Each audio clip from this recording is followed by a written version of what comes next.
people commenting saying that Gina fucked it up, but do not hint at the Loke. I didn't know he was live. Okay. Well, you got to look out for that Josh Manheim thumb. Oh. Sometimes he looks so much like a thumb that you look over there and you're like, whoa, that thumb. The place is way bigger. I don't see everybody. This fucking place is massive. Same rules. Demonetized. Come on. You gonna let him ant you? How long is it going to take? You did it? How long does it take before the swears just kind of dissipate from your vocabulary for the first 5 minutes? The new spot, that should be required, don't you think?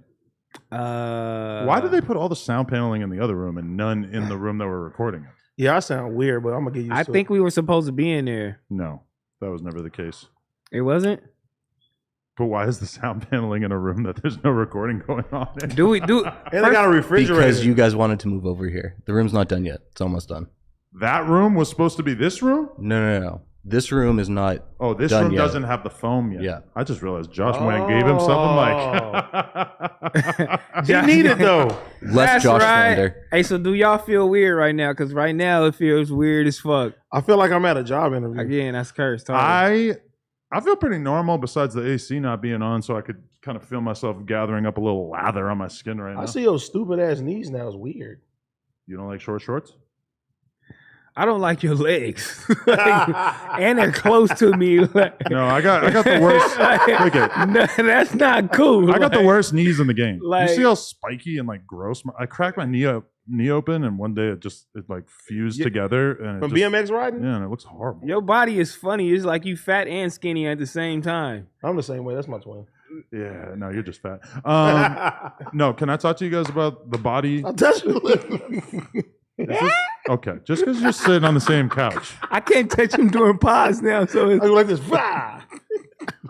See, that's why you should switch. If you guys switch seats, then there would be no touching. That's that arm joke? Well, I mean, he mostly touches in one direction, don't you think? That's fucked up. That's a cold arm joke. That's a cold one. It's not really and even you a said joke. Don't even. You breaking your own rules. It's not a joke. It's a logical observation of reality, which is that was turned into a joke. He's mostly going to be That's like smacking saying, from one side. Who's more likely to fuck an animal? You. Well, just because I fuck so much more than you guys, Yes, I guess you're right. It's more likely an animal might sneak in. That gotta be boring as fuck. You just fuck every day. You know what I'm saying? 3 times a day. Nah, that's cool. Like, on time at 9 p.m., 9:30, 8:30. I seen that today. What? Krishan said that she be fucking her and Blueface fuck 3-4 times a day. That helps explain it for sure. Because there's got to be something that's keeping her 3 or 4 times a day. It gotta be like 2 minutes. It's not like 30 minutes 4 times. Like, that's obsessive. Like, I'll probably die now. I don't know. 1 nut take a lot out of me. 2, I'm out for the day. 3? I'm hurting. That's why 3, I might have to call 911 after 3. That's why you need to lose weight so you can please your girl better and not be tapped out by round 1.5. Bro, who wants to do 3 rounds, bro? I love 3 rounds. Nigga, you fuck for a living. Okay. A, I don't think we should talk about fucking to start the podcast. But B, I think, listen, you're on vacation with your girl. Me and my girl. If it's just us, we're on vacation. Wake up, get a little morning sex in. You know, maybe you like take a little nap round 1, wake up, do it again, or just do it again for no reason. So y'all don't travel or do nothing else. Y'all just wake up, fuck, wake up, but just fuck. do it intermittently. Work, you know? fuck. Go get dinner. Take fuck. care of the kids, fuck. Yeah. I mean, what else are you doing? Hey, man, I got a little friend named Blue Chew. I don't like. He helps me every time. You're Josh whispering over You can't do that every time. And you dog. can't shout out brands that are not our current sponsor. What if we were doing an ad for a different dick pill right now? Oh, well, shit. Slide it to me. Hey, I would like to send a massive shout out to Fashion Nova. They brought me these beautiful slacks, and I'm feeling good. Okay. Yeah. All right. So shout out to my boys at Fashion Nova. I'm feeling good. I was just in New York for a week. I don't want to hear about you in New York. Fuck Dripping you. on him. Yeah, he's so upset that I didn't go hang out with We're him. in the same place and you didn't come support my pop-up and it was amazing. He's a hater. You're a piece of shit. Let me explain. Okay, I'm glad that you've gotten your opinion out there so that I can dismantle it. Ladies and gentlemen, let me present my case. Let me present my case. Saturday afternoon, I'm at a BMX jam, which I have traveled across the country to be at. There's probably 500 people there, maybe 300, 400, something like that. Tons of people I haven't seen in years and years. A lot of people I haven't seen in like 10 years. Good friends of mine that I haven't seen in like 5 years, 4 years. AD, who I see many times a week against my own will, is in the city doing a meet and greet with 8 people there. No, it wasn't 8 people. It's a lot of people. 11 people. No, it's way more than that. To be fair, you didn't really like put too much pressure on me to go to your thing, but like I asked you like 4 times. Yeah, but you weren't like a dick when I didn't go. I'm being a dick now. Well, yeah, you saved it for now. But it just was kind of like, I'm on the other side of the city. I really can't like just leave this BMX jam to go hang out at your thing. I felt bad, but at the same time. Shout out to the BBC because my nigga Trevor came through. You feel me? Yeah, he's a dick rider. But he had enough time. I thought about it. I was like, am I really going to leave this big ass poppin' skate park jam to go? I see you guys all the time. I'm like, just because we happen to be in the same city at the same time, I really can't like avoid the fact that I kind of came here to do this. So yeah, I had to say fuck AD. I respect that a little bit. But it wasn't no 11 people there. We sold out everything, bro. Yeah? We had a line around the corner. Shout out to my real friend, China Mac, for coming through, showing me around the city. You know what I'm saying? He hit me up to do some content, too. You should do it. Did you get a chopped cheese? Got a nice chopped cheese. Man, I had a chopped cheese. I recorded that everything. Was trash. You should have came with me. Okay, we stayed next to this spot called the Domino Organic Market. I ate almost every meal on the entire trip there. Every morning I went there and got a bagel with eggs, bacon, and cheese, right? As is the New York way. First of all, when you're in New York, you have to fine dine. They are the best cooks. I agree. And if I was with my sitch, I would have done that. But instead, I was with my BMX boys, and we were just eating on the streets like fucking peasants. You were with Trevor, too. He knows how to fine dine. A fellow peasant, yeah. Bro, I was at the Somo Hotel. Somo NoHo Hotel, bro. No Homo Hotel. Somo. It's a Somo Nomo Hotel in Brooklyn. I'm glad you wasn't at the Trump. You better not say that, no mo. Nah, but even like you said, the fine dining. Fine dining. It was a place called Say Less out there. That shit was fly as fuck. We had like a lot, like chicken sautés, lobsters and shit. Then we went to the hood. We got chopped cheeses. We got, How many hours were you in New York? Almost 48 hours. Oh, okay. I thought it was even less. Bro, I had so many fucking delays. I know you had a delay too to go home. I think my flight was supposed to leave at 7. We didn't get on the road into the air until 11. I couldn't fall asleep for most of the flight. Slept for like 2 hours at the end. Got home. Slept for another 3 hours. Parker Ann woke me up, smacking me in the face. So that's why I'm drinking this coffee right now. Is because I'm on like 5 hours sleep and plus the jet lag, the time travel. You guys should have went to Philippe Chow, salt and pepper chicken. Stupid. Well, see, crazy. That's what Say Less. They got the chicken saute and the pepper and the black salt and pepper chicken. Bro, fire. No, the shrimp, bro. That shit was crazy. You're really not speaking my language. I went to Michael B. Jordan's lounge too. I don't eat bagels, and it's a fire bagel spot across the street from my house, and I've never been to it. I gotta go. Every time I pass it up, I was like, I'm gonna go. I was there. under the impression that you lived in more of like a residential neighborhood. I didn't think you lived across the street from a bagel spot. Well, it's down the hill. It's down the hill. Maybe I should go to your house. I'm gonna give you. I'm gonna give you a. Come on through. And the whole valley. Dox him. We'll dox him. Are you going to talk about the burrito from the gas station? Nope. The whole valley. In the whole valley, the best bagel is at Hank's Bagel, bro. Well, they're going to have to compete with Yeasty Boys because for some reason I think that shit is called Hank's. If it's Hank's, then it's blue and white. What'd he say? I think I don't know, dog. Oh, you're living by Hank's. Yeasty Boys is good though, but Hank's. You don't want to reveal that. You still got enemies in Yeasty Boys just looked crazy. I'm up the hill. You can't find me. You haven't been to Yeasty Boys? No. It's on the same street that your store is on. I know it's flooding and everything, but you got to go there. I never seen them on Melrose. What's my guy name that we filmed with? It's on Melrose Place. What's his name again? Oh, they're balling. Melrose Place is baller. Whatever that shit with the jam and the breakfast. Oh man, that was.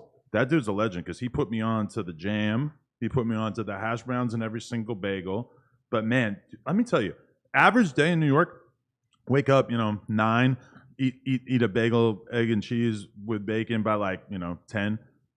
It kept me full 7 hours every day. That's how I feel like hamburgers do. Yeah. They got hamburger fill you up? A hamburger will fill me up for a long ass time, dog. But I think anything will fill you up. A double cheeseburger from In-N-Out, I'm good for the rest of the day. Oh, a double? That's it. You weigh 86 pounds, so that explains that. But I think there's something about the bagel and it's so thick, it's so dense, it just sits in your stomach like a rock. I feel that way about Dave's Hot Chicken. I eat 4 eggs and 3 pieces of bacon almost every morning, and I'm hungry 2.5 hours later. That bagel, I'm doing serious cardio, and 6-7 hours later, I'm still full. So why you don't tell your girl to cook you bagels? I don't know. It still seems like I'm probably gonna gain more weight eating bagels. You ain't got a toaster oven? Damn. Oh, you say you're gonna gain more weight? I don't think the toaster oven's gonna make it have less calories, but that's just me. Okay. Can I tell you? Go ahead. I'm ready to get serious. I'm ready to talk to these people out there as well as you guys. And also, shout out to our boy House Phone because man, anyone who's paid attention to Instagram over the last week or so has probably seen that his mother passed away, and everybody here would just like to send a huge, huge shout out to him and massive condolences to her. Obviously, she meant a shitload to him throughout his life. I don't know where exactly his headspace is at right now. He hit me up like 2 hours. Well, he actually only told me that he wasn't coming because I told him to watch a video, but he's definitely probably going through it. So, I wouldn't want him to be on camera anyway if he's feeling like shit. So much love to House Phone. Let House Phone take as much time as he needs, man. Yeah. Get his mental health right. He got a lot of stuff going on right now. I noticed a lot of people on the unnamed internet forum feeling bad because they were talking so much shit to him about not showing up and everything. And then this happens and they kind of realize like, oh, he actually was dealing with real life shit. The whole time, though. Yeah. Prayers go up to House Phone, man. Love you, bro. Yeah. Shout out House Phone. Much love, dog, for real. That shit sucks, man. Yeah, I guess we'll just talk about this a little bit more, but I feel bad for him because he's got to watch the whole world just keep on spinning. Even I felt bad like a day or two later where we're just talking about some other random ass shit. Josh, point the fucking mouse away from your mic if you're going to be whispering. But, he's just like dealing with having to see everything just keep going on. And it's like, even though we are saying RIP and shit, I mean, just imagine the pain that he's dealing with, bro. Because that's I'm gonna be real with you, that's like my biggest fear in life is just losing my mom. You know what? When he said that in a group chat, I'm like, the world should stop. Me personally, I'm like, we should just have respect. It should be like a 24-hour rule. Like, don't even fucking text in this group chat. He shouldn't even be getting no notifications. Niggas is laughing, joking, sending memes after that. For real, right? And it's kind of almost like disrespectful. I didn't say shit. I'm like, I'm not saying shit. After he said that, I'm like, I'm not saying shit, nigga, to the next day. I just almost feel fucked up and just disrespectful to even say something or, send a link or anything. Cause it's like, oh, my mom died and then somebody will send a link and be like, oh, ha, ha, ha. Like, nah, nigga, it's not funny. Yeah. Like, look what Wax said. Like, the world stops. You feel me? Yeah, like, it's on some funny shit. Like, yeah, like, I don't know. But at the same time, it's like, well, you don't want to kick him out the group chat. That's fucked up. No. But you also it's like at a certain point, you got to just start talking again and everything. But it's like, I really want to, I don't know. I just feel for him so much because I know that shit must weigh on him. Hit him up. But he also made it like, okay, he said that, and then right after he was the first one to send like something funny and say LOL. So that was just like, you motherfuckers keep going. This is my life. Don't worry about it. But still, usually when people do that, they're trying to get their mind off of it, bro. You know what I'm saying? If you lost anybody, like it's harder to sit there and think you don't want to think about. But all right, I'm gonna be real with you. All of us have lost people who were super close to us, and we've been back to normal by the end of the day, maybe the next day. And not saying normal, but we were joking around. We were, you go an hour or two not thinking about it because let's be real, we're all kind of toughened up to the reality of this shit, but it's something that's just like infinitely different about your mom. This is the first person you knew. Your connection to her is not like the connection you have with any other human being on earth. You grew up inside her. Like you were formed inside her. She was there for you. Like even seeing my kid with Lena, I mean, she says mama fucking 4,000 times a day. It's like her sole thing. Anytime anything happens, she smacks her foot on the counter, it's mama.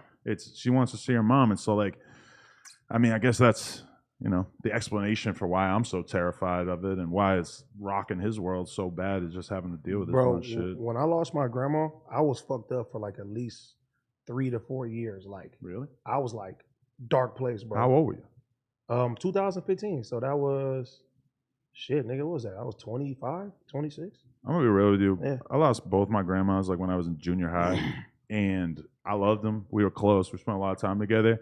But it's way different when somebody dies and they're 80. Like my grandmother's were like 80. His mom, it's a different situation, honestly, than if my mom were to pass too, because my mom's like 20 years older than her. Like, like she passed away real young. I don't know. I mean, I just hope that like he's able to like eventually obviously this is not like what you're thinking about right after, but I hope that he's able to turn it into something that is positive for him overall and like forces him to kind of take his everything more serious, you know, rather than, because I know that he does have it in him to be sad about some shit and then turn that into partying and turn that into fucking up. He ain't gonna do that. I think that House Phone gonna use that fuel. He know what his mom, you know what I'm saying, wanted him to do. He gonna do dope shit with it. You know what I'm saying? That's what I tell him is like, you know, live for your mom now. You know what I mean? Do the shit that she would want you to do. Ain't nothing else more important than that. You know what I'm saying? think he'll be better. I think he'll be stronger, and he was already prepared for this shit. Yeah, he was watching it happen, and see, so that's, you know, be preparing for this shit. So this is not like something like sudden happened. Like, that's the ugly. you know, he was watching it. That's the ugly part about it. And just like, bro, even with me, bro, I lived with my grandma my whole life. You feel me? I watched her battle cancer, beat it, and do it again. And I watched the negative side of it, like embarrassing shit. Like my granny used to wake me up to like, you know what I'm saying? She would poop on herself. You know what I mean? And I would have to help her clean that. And it got to the point to where she was so embarrassed. Like by the time it got to the point that she was gonna die, she damn near wanted to die. She stopped eating. Jeez. You know what I mean? You watch people's health just wither away. You know what I mean? And you get used to it every fucking day. And yeah, by the time it come, you were prepared for it, but the shit still don't feel better. You know what I'm saying? And I mean, that got me closer to my mom. And now I can't even imagine losing my mom. So I can't even imagine what House Phone is going through right now. You know what I mean? I just feel everybody should uplift him. You know what I'm saying? Send him, everybody that's watching right now, send my boy some encouraging words. You know what I'm saying? Cop some high rollers. Cop some hot, whatever you got to do. Let's all make sure House Phone is on the right path, because it can easily go the other way. He could spiral out of control. If you see him in the club, don't be giving him a bump or none. Nah. Just give him a hug. Don't fist bump. Different type of bump. Don't do none of that shit, man. And not even a fist bump? Yeah. No, not that. Right now, too, that's crazy that you said that, because, you know, Heather uncle just died from cancer. So, you know, prayers up to Uncle Phil. You feel me? Shout out Uncle Phil. He just died, too. And her family, like her dad's side of the family, is so, like, strong. Like, I want to just give them a big shout out, because this is something that I've never seen before. Like, he was in a hospital, and they made sure every sibling was at the hospital with him every fucking day. Like, amazing. He never spent a day alone. Like, him dying just really, it didn't make me as sad, because, you know, it just made me sad for the family, the siblings, because it's just like they are so strong and they were just there for him. And I just know like how it fucked them up and made them feel like that was their first, you know what I'm saying, brother that died out there 7, you feel me? Like, and it was just like, it's a beautiful thing to see. Like, and it's like, I hope my kids is like that, you feel me? Like, and I hope somebody is there for me like that. It's just like, to see that just is so, for them to be like so strong in there, like that shit was like crazy. So, you know. Here's a question. When do you go from mourning to celebrating their life? Because I know that in some cultures, it's more like the same thing. Like the funeral, I'm not even sure which cultures. It's like right after the funeral. But they'll like crazy ass party. And, you know, it's just they have a different take on it. Whereas I feel like if you were at your mom's funeral and then all of a sudden you're out in the club fucking popping bottles in America, people would be looking at you like, damn, that's maybe a little odd.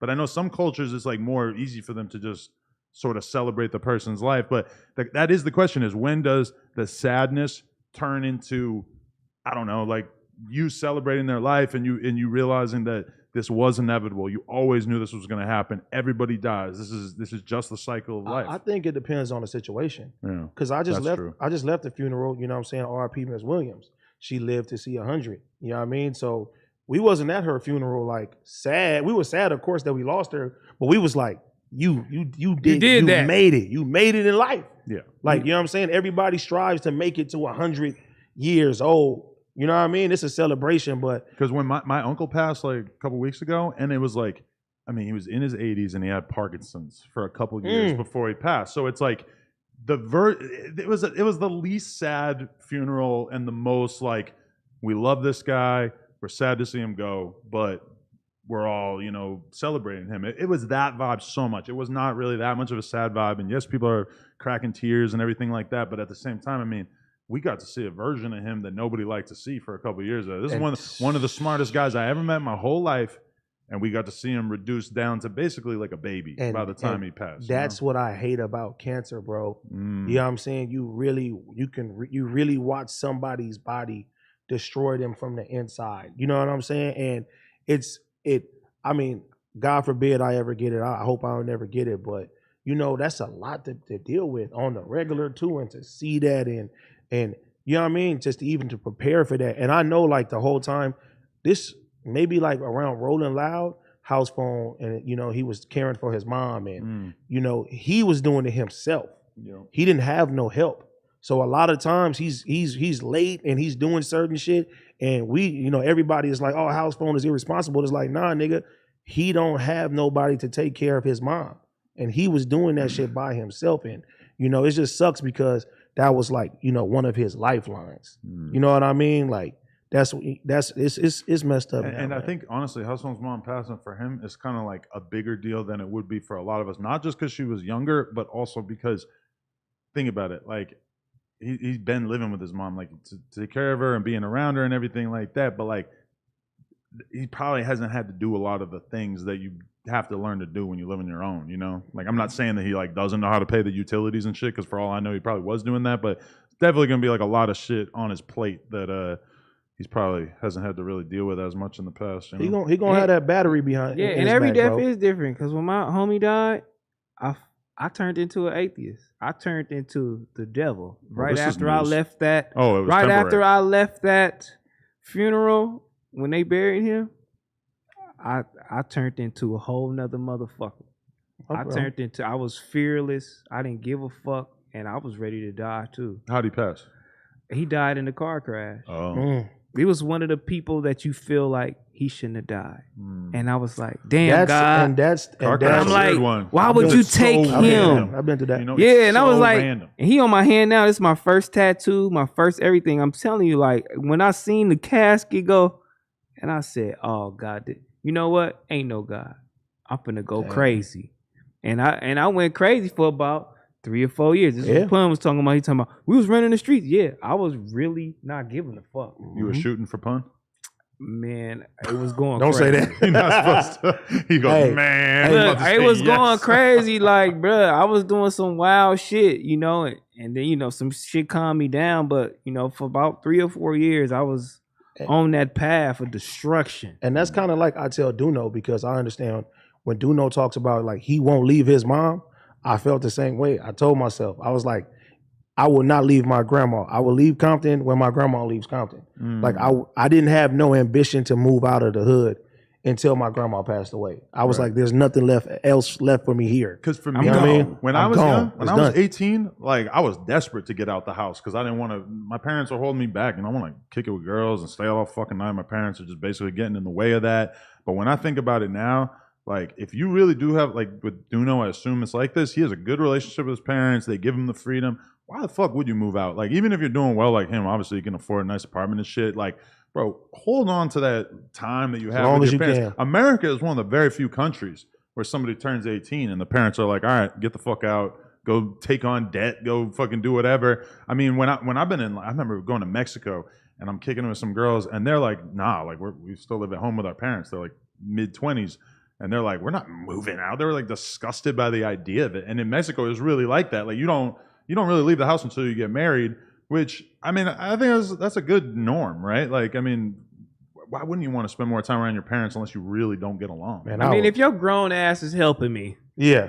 You know what I'm saying? It's cool. But if you just sitting in here now and your ass is 20-something and you're doing some bullshit, you was that nigga. You was just saying that. I was bumming it. That nigga said he was sitting with his grandma. He had a girl and a baby. I had my... that's fucking... Yeah. I had my daughter, my baby mama, and me living under my grandma's. You got to fucking go. But I had aspirations to do what I'm doing now. Yeah, bro. but you had aspirations, but don't you think you probably should have just got your CDL and actually just made some fucking bread? They're like, something I gotta do something. Well, no, the house, you know what I'm saying?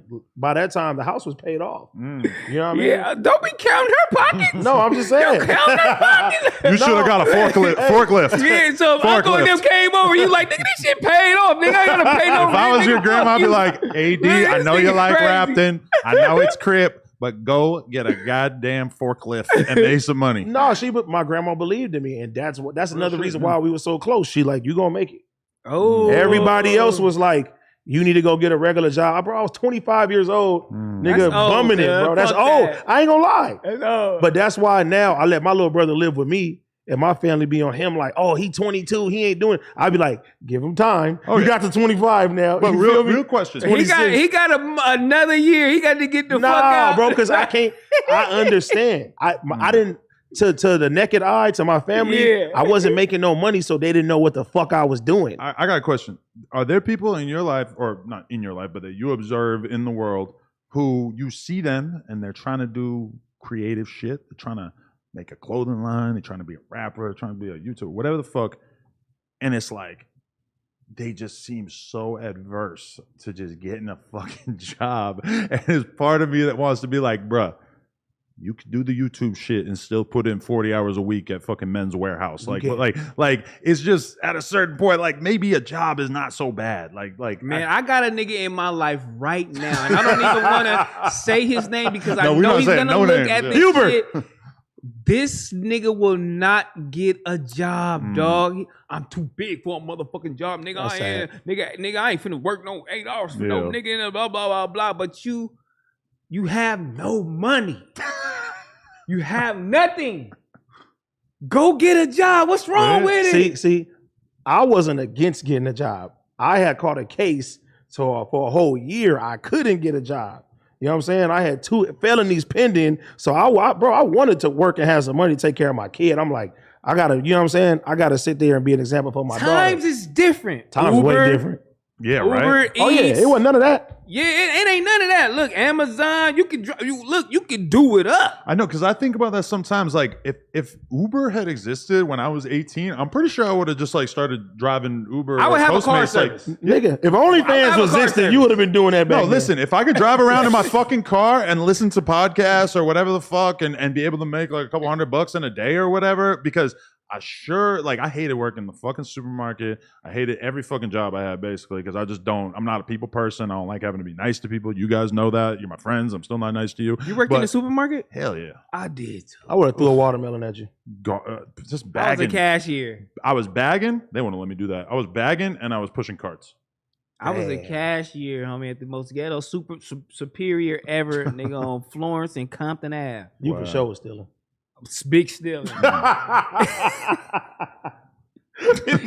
In the morning. He grimy, I told you. I had one day where I got to steal some lottery tickets. I reached around and grabbed a couple of scratch tickets. I was feeling myself. I won like $5. I'm like, I just stole cash. Sorry, Superior, but I had the homie come up there. I'm like, fill his basket up, and walk out. Walk out that way. I ain't gonna lie. When I used to work at Target, the homies used to come in. I used to look the other way. Damn. Now we can just do it because it's just self-checkout. Yeah. I would take a fucking frozen pepperoni pizza every night, stick it down my waist, and be freezing my penis and balls. You just freaky. Nah, I did like the cold dick. That's always fun. But wait, is this like the truth? Because Pun told me yesterday we were streaming. Somebody told him you put ice on your nuts and it make you last longer, like 5 minutes or something like that. What? I think you would knew that. No, I never heard that, but that Pun would know that because he be having the little to me. I ain't gonna put you out there. That's what he told me. Pun be knowing the shit. You ever put icy hot on your balls? Man, come on, Art. Enough with the sad shit and balls, man. Come on, let's change the subject. That nigga's icy hot. I tried it back in the day. That shit hurt so bad. I thought I had to go to the hospital. I think I did something like that. Icy hot on your... Look at this zit on my leg. You see that? That ain't Man, monkeypox, don't pop that shit right now. No, I'm gonna wait till I get home. That's monkeypox, bro. Yeah, I hope. I You mean, got two. I was just in He Brooklyn. got 2 bumps on his leg. Surrounded by homosexuals. Nigga, I definitely could have got monkeypox in Brooklyn. What the fuck is that on your leg then? Quite possibly a pox. Come on, get the fuck.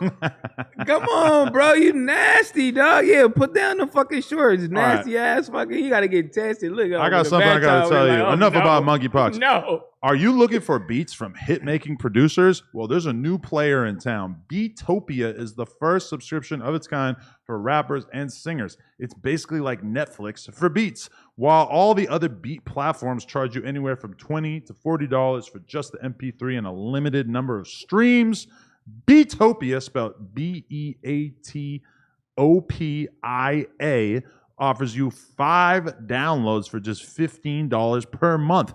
With that, you get the wave, stems, and full rights so you can get unlimited streams on Spotify, YouTube, and SoundCloud. And I'm not going to mispronounce all of these artists' names like Duno did I was last about week. to say. Okay, sorry about that 1 second. But producer credits include Kaylani, Gunna, WizKid, Polo G, Ty $, not Tyler $, and more. Click the link in the description below and use code NOJUMPER, one word, at checkout for an exclusive $1. I feel like a maestro. An exclusive $1 subscription for your first month. Click the link in the description below. Shout out to Beatopia. You dumbass niggas. Every time I miss a Wednesday, why I don't read y'all it. fuck. Oh, you see, you was I smart. don't You wanna didn't read read it. the ad. They were trying to pressure me. That nigga Duno said, Polo Gigi, Tyler the creator, Tyler the dollar sign. What do you call I it? said, you know He what? called WizKid like Wiz. And then fucking And Josh did stop Josh and him. them said, good job, Duno. I said, oh, I'm Yo. sitting there screaming. Ah! You're in real trouble if Duno's the best reader at the table. I don't fuck with Josh for that. He did that shit on purpose, dog. Shout out to Josh because he did a good job at the end of the day. Yo, my bad getting Him you and that. Gina. Why you didn't Yeah. fucking read it? Because you was sitting there. See, You now I gotta put added my yourself fucking to the headphones show. on because I can't hear Josh. over here. Do I get cut in on the ad then? Yeah, you should have Okay. did it, dog. Come on, You bro. already cut in on the ad. Yes, you do, dumbass. Oh, he cut What in the on hell? that. Josh is cutting on the ad, you guys. Oh, fuck all But of I this, mean, Brings dog. the ads in. No. Duno's supposed to be the celebrity. It's like, don't you think he is the one who should be reading the ad, not Josh, who typically is the No, guy Josh running the is computer? cut in on the fucking ad. And he's sitting down at the table. He's a talent at that point. Yeah, but I He mean, was replacing me for the day. He was AD. If I was picking from that group of people at the table, I would say, oh, Duno is the most high profile. Maybe he should read the ad. It turns out he's either blind or he can't read. But that I nigga mean, called you a bitch. hey, Ooh. T-Rail is a Talking about bitch. Adam. Oh, you're talking about freestyle? Hey, but do you think do you think Duno's bad at reading, or do you think that he's No, he's not bad. bad at seeing? He looks like he could use glasses, but that might really fuck his whole swag. You know up. what you did today? I can't handle this hooking. What you I did lost my today? headphones. I'm gonna have to tell you about it, man. You told me to shut up today. When? You Oh, told me yeah, yeah, I You did. told me to shut up Because, today because listen. I told this nigga I was just trolling. Told him we needed a table. He was tired of tables. We we wanted to do the whole little I ain't couch gonna lie, Adam. thing. You was power tripping. He No, was doing the because thing, and you I was said, you power- know There's what? a difference between I said- offering criticism. Here you go. Stop. There's a No, difference between no, offering criticism and no, just being a fucking dickhead. I wasn't They being a see it. dickhead. This is no No. surprise to them. They all No. fucking know it. The chat No. knows it. You're not No, you're, Blas- you're not no, helpful. Blasey You come did in that the shit. last minute. No, Blasey and you're was like a doing that fucking shit. asshole. No, Blasey was doing that shit. I said, Blasey I'm was a troll. being reasonable. I said, I'm You gonna be did a troll. worse. I said, I'm He gonna was be a troll. waiting. He was waiting I said, for I'm gonna be a it. troll. He said, you know what? Next person says this, you're kicked out the fucking chat. I said, this is my 5th time being fired. This is my 5th time being fired. Gina, did we go over there, That's not Gina? being Gina, I fired. said, this is what That's not we being do. fired. Getting Come booted be out the chat serious. does not I mean said, that you're you know fired. what? Okay. I said, you know what? I ain't gonna get kicked out. I'm not gonna get kicked out. I'm gonna do this shit live, bitch. You feel me? So whoever, how many people we got, Josh? Are you done? 8,000. You Fuck this set. Let me speak to you. I love the speak to set you. because I love the orange carpet. I'm just, but I knew it was Can I coming. talk? but- Can I talk? You done? yeah, go ahead. So there's a thing that happens anytime any podcast gets a new set. When we were downtown, we had one of the most disgusting looking sets you've ever seen. Like the worst IKEA desk, dirty ass wall, filmed from a fucking iPhone from like 30 feet away. Terrible set. They still complained when we went to Melrose, and the set looked objectively way fucking better with a nice white wall in the background and everything like that. It always happens. Joe Rogan moves to Austin, gets a new set. Everybody fucking freaks out so bad that they end up changing it. I mean, it's 100% a thing that anytime, like if Instagram changes, everybody freaks out. If fucking a podcast set changes, everybody freaks out. Most podcasts, when they go through this, don't have to worry about the set or about the host, the on-camera talent being the main instigator. Bro, to our defense, we don't give a fuck about the chat. It was our group chat in general and how we felt the creativity should have been, and you know what I'm saying, and taking it. Look, yeah. It was the creativity of the group and what we wanted to do with the shit. We don't give a fuck about the chat, the Reddit. We don't give a fuck. We were just like throwing out ideas of, you know what I'm saying, you were throwing out ourselves. ideas. You were throwing out criticisms. I wasn't throwing out any criticism. No, he was throwing out ideas too. Get the fuck out of here. Tell me, what criticism? Let me just say something. It does say Polo GG for the record. It does. It say says Polo G actually. So shout out to them. Anyway, this is my thing. Okay, go ahead. I know that when you change something on the podcast, that it's going to be a learning experience before people get used to it. And also, the set's not done. We chose to not do like a super finalized set. I said, Josh, give me 2 fake plants.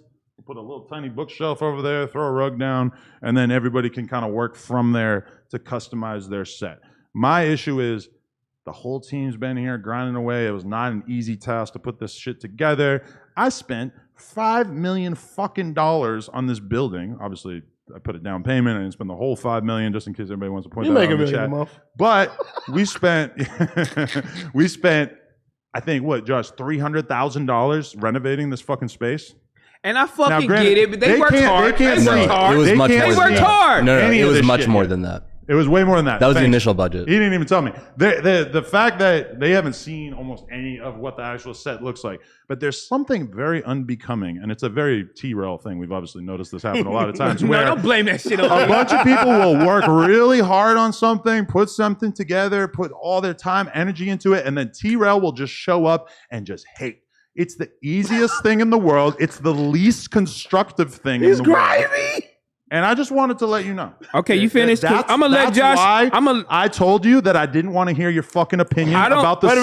I said give it a couple weeks, and if you want to make the set look good for your show, then feel free. And that's where I think exactly. That's where I think the disconnect is that you told everybody that we got free reign to create our own set. Right. And I think when T-Rail was giving out ideas about, and he was just giving criticism, like, hey, him and Trevor, they said, we're coming back to the table. The table was the big thing we were arguing about at first. And I wasn't even on that. The whole argument with the table is basically like, oh, the table is such a sentimental thing because we got a table right here. Exactly what I'm saying. Reality is that this is fine. This is like the thing that we're talking about. You don't want to be at a desk. Is having a desk, having the mics mounted on the desk. My argument is that there's nothing to be gained from having a big giant fucking gray square covering half of our bodies. I don't. This is my first podcast here. I already feel more. But that's your opinion. Look, I want Josh to speak for me, please, because you're saying that I didn't like this and I was so disrespectful and this and that and other. I gave criticism,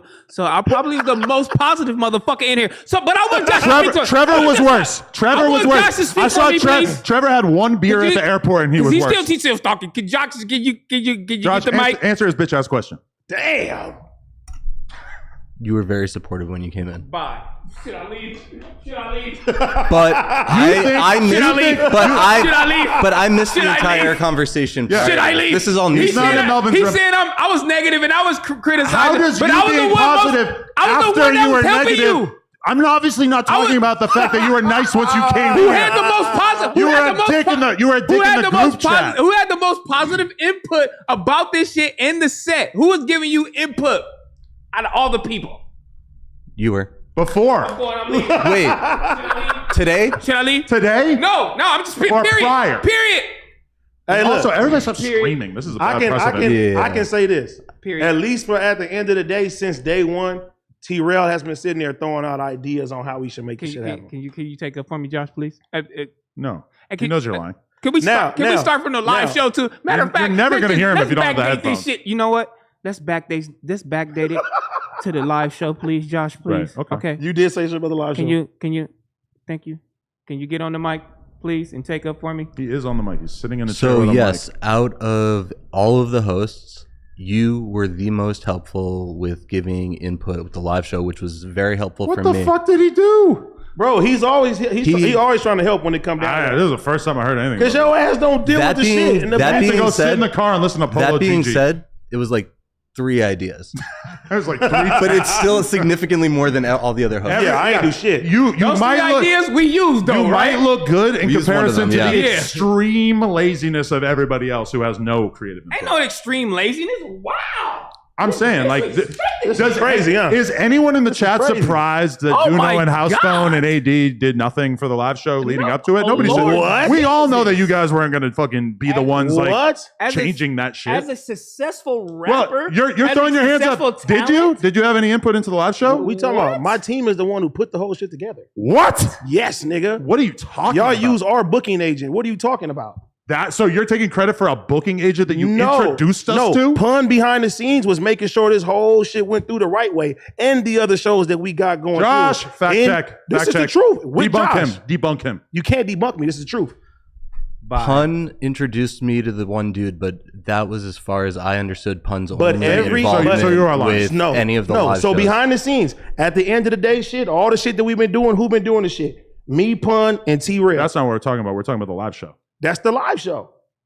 No, the live show that we already did. That's what I'm talking about. the structure of it. He said that Pun introduced you to a booking agent and that was it. Which Nigga, that was what I thought. that's the booking agent, bro, who set up all the shows that we have coming.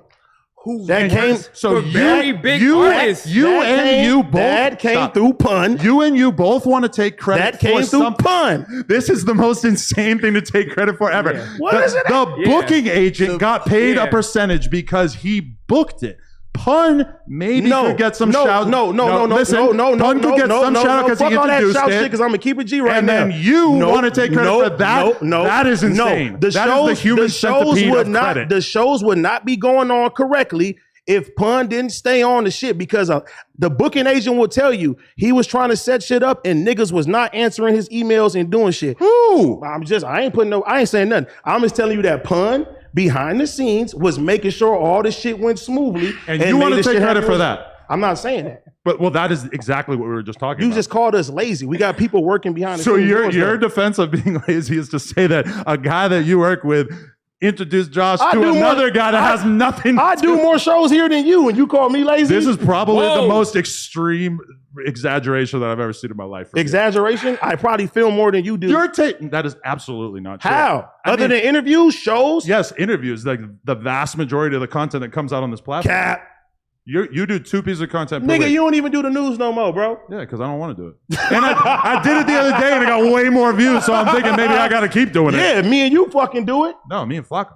Fuck you then, Flacco. Okay, so we've established that you're capping about taking credit for the live show.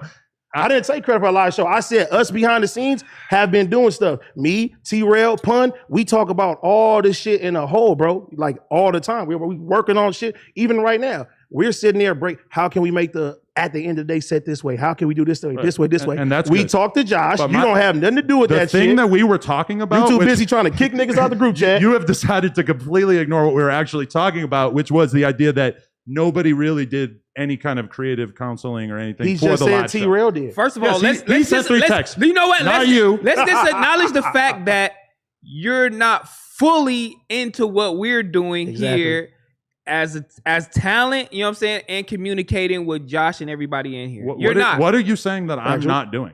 You didn't even know what we did as far as the live show and here, like input Why here. do I need to? I don't need You know to what I'm know saying? every single thing. You that don't need happens to in the know, business. but if you speak on it, you should know. Facts. I didn't know that AD was going to falsely take credit for something I didn't that had falsely nothing take to do nothing. with I say, them. bro, that's Well, like that has something to do with it. We wouldn't have had no show if we that's had no like- booking agent. That's like You that's can't like defend that one. it's the I same. can't. You can't. In fairness, we had a lot of booking agents. wasn't But giving y'all you use that. y'all use the same booking It agent. was the second person I reached out to, but I mean, it's been a good relationship. Exactly. But Yeah, and Pun he has not been a deserves part lot of it. credit. And Pun even- has not been a part of any conversation Right. I've had Pun with deserves that dude. credit for introducing Pun- him. Yeah. but bro, all right. I mean, hell no, you wouldn't And have I'm no, not even. Hey, I'm not saying there aren't conversations. What I'm saying are, Yeah, it's not anything that I'm aware of, and all of the conversations that again, we're having are pretty I think direct. this is something we need to work on. Is when we're talking about something, we should talk about that thing. We were talking about who helped with the live show, which I don't even know why the fuck we're talking about that because who the fuck You cares? It's brought it already up. over. But I'm just saying, I did. when it came to the live show, T-Rail kind of similar to this set where he had a little bit of input. Nobody else had any input. And that's okay because now that we're actually here, somebody like Blasey is saying, "Oh, okay, well now I want to do this. I want to do this. Do we have?" But we did have input. Can we bring Jason first of all, in here? you were the first person. You were the first person. T-Rail, the first person that said we should have a whole screen and everything like that. Right, and I shot it down. What is Jason? Exactly. I told him where to get the banner from. What banner? Facts. For the live show. I told him where to rent the couches for the live show. I told him like we should set this up. I know you guys are busy. I like how he's getting real quiet. Like We he's did making use a really a- good point. No. T-Rail's making some good points. He did help us with the sign. The rent, did. Like the furniture rental it's is not. such a good point. It wasn't but the he needs place to I get, gave you? Really quiet. Oh, let me ask Really you. serious. What take up for me? What did We had our you designer. do Are you for the gonna take live up for me? show? Are you gonna lie? No, I'm not You should lying. lie. Well, I'm not You should lie. lying. Hold on, Take hold up on. for I me. think What did Adam do Going for the half live and show? Well, I spent Fuck 7 yeah. years building the brand, so that was probably the main thing. That's the argument. You spent I 7 years employed building the everybody. brand. I paid everybody. I fucking I took the entirety of the Nigga, risk. you don't even know when you pay everybody. Why do I need to even know that? I don't give a fuck. You argue with me about paying me for the food show before I was even getting paid, and told me it was expensive. I assumed that You you were already getting assumed. paid. But you assumed you didn't know. I assumed that you were smart enough to ask for money for doing content. my God. I mean, no, but then you said I havenn't gotten paid yet. Well, I said, well, dumbass, no, you need but to ask to get paid. you argued to me that the food show was expensive when you didn't pay nothing for the food show. I didn't say it was So expensive. you just said you told me I exactly said out your it was mouth. It was expensive. too expensive. I said, "How's it expensive? I ain't get a Are dollar yet." you ready? It's expensive to film a vlog in comparison to filming a podcast. That's the thing I said. Nigga, you said Can you expensive. agree? No. Don't change what I said. I said it's expensive to film a vlog more in comparison Vlog to filming didn't a open your podcast. mouth. I'm gonna keep it real. No, you're not keeping it real because This this is is a the text truth. message. To film a vlog is, and this is the point that I still feel like you guys don't get, is that to film a vlog is much more expensive than to film a podcast. I agree Okay. with that.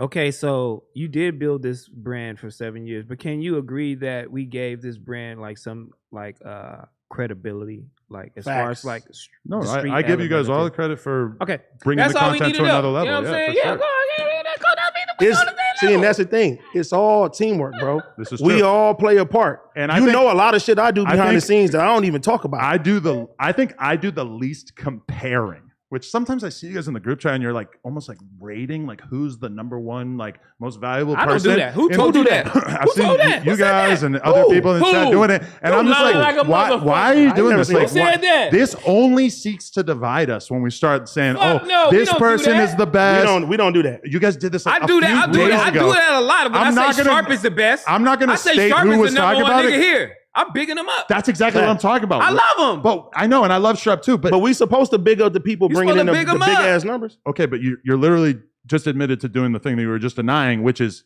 putting everybody on like different levels and saying, "Oh, this guy's the most valuable," and then this and this. Not most valuable, not in a negative No, way. that's literally what you just said. The Reddit can do that. The comments can do that. Why the fuck are we doing that? That is just not necessary. Because you know when you're saying, "Oh, so and so is number 1," you're also saying, "Oh, well, so and so is number 8 and so and so is number 10." That should motivate everybody to be better. You do that in sports? You feel me? It's not a sport, and I this feel is like a sport. no, it's not. It's a business that has a team of people working for it, and to like constantly be pitting them So how do against we each bid other. each is- other We up? don't pit We against not- each we other. not We pitting against each other. Here's I an sit there and example. we champion each Here's an other. example. Yo, you've been killing it. I feel like you one of the best people on the team right now. Your That's what content's been that's incredible. what I say. No, Yeah. you said he's the number 1. You are the most valuable. And If then he's people dropping start the biggest going- numbers for the week, yeah, nigga, you I number know. 1 this And week. Let's just be and number 1. I appreciate You've him done like that too. crazy. That no, I have not. I don't ever pit the hosts against each other. Bro, you do. I'm you- trying you- to tell look. you that you should stop. You put in our group chat. you Wave put- those fingers in front we of me. get to touch each other. You see, look. No, look. Pause. But Hey, like, gay. you put in the group chat like, here's the videos for this week, number 1. No, I didn't. Yes, you do. You've done that, nigga. What are you talking about? Oh no, I've shown the analytics and Yes, said, it's "Oh, It's the same shit. no, it's not because I'm not saying, oh, look, so and so is number 1, so and so is number 2, so and so is number 3. I think that is bad for the overall team morale, and that we should avoid that. Why? I just explained. That Because is it's great. stupid to pit each other against each other when it's something that you can't. Most people are not really in control of it. It's not like House Phone's going to see, oh, we got less views than the other 2 shows, so we're going to. I mean, yeah, maybe someone could take that and be like, oh, I'm going to work harder or like think more about what we're going to do. I guess, but I feel like it just is more likely to be like you're bigging up one So we person should at just the not say expense. nothing. So what if they do low numbers? Then what do we do?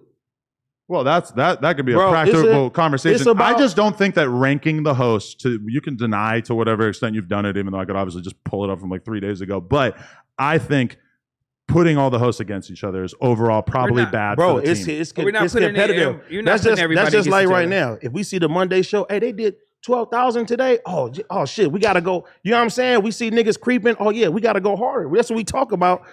To make the shows better. Just like you, sometimes you'll be like, all right, the show numbers ain't hit the same way it usually do. Let's switch something up. That's it. That's acknowledging. But that's not putting the different hosts against each other. But I've never put a host against anybody. But if Sharp come in here and he do 700,000 views overnight or something like that, hey, bro, you number one right now, my nigga. There you go. That's exactly everybody. what I'm talking about. I don't think that's helpful. That's encouragement, though. No, I think creating like a tiered list of all the hosts and saying, oh, he's number one, he's number two, which I have seen you guys doing this in the chat, and I'm just like, this is bad. You've Don't never do this. seen us do that, but we're gonna big Sharp up. The way you are not aware of your own behavior is honestly insane. I'm not aware of it because I've never listed 1, 2, 3, 4, 5. No, you probably didn't get the 5, but I mean, I think the point.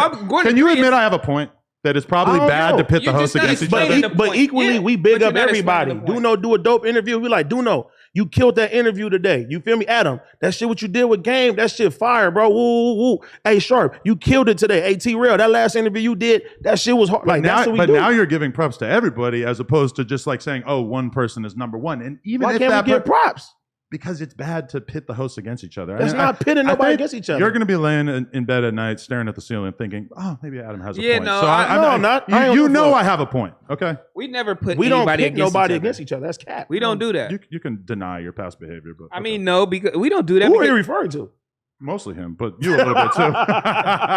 Anyway, next topic. He's full of shit. He's full of shit. Yeah, no, fucking hater. You a hater. Are you really acting like I'm not telling the truth? You really have a point, but you're not explaining it right. I saw.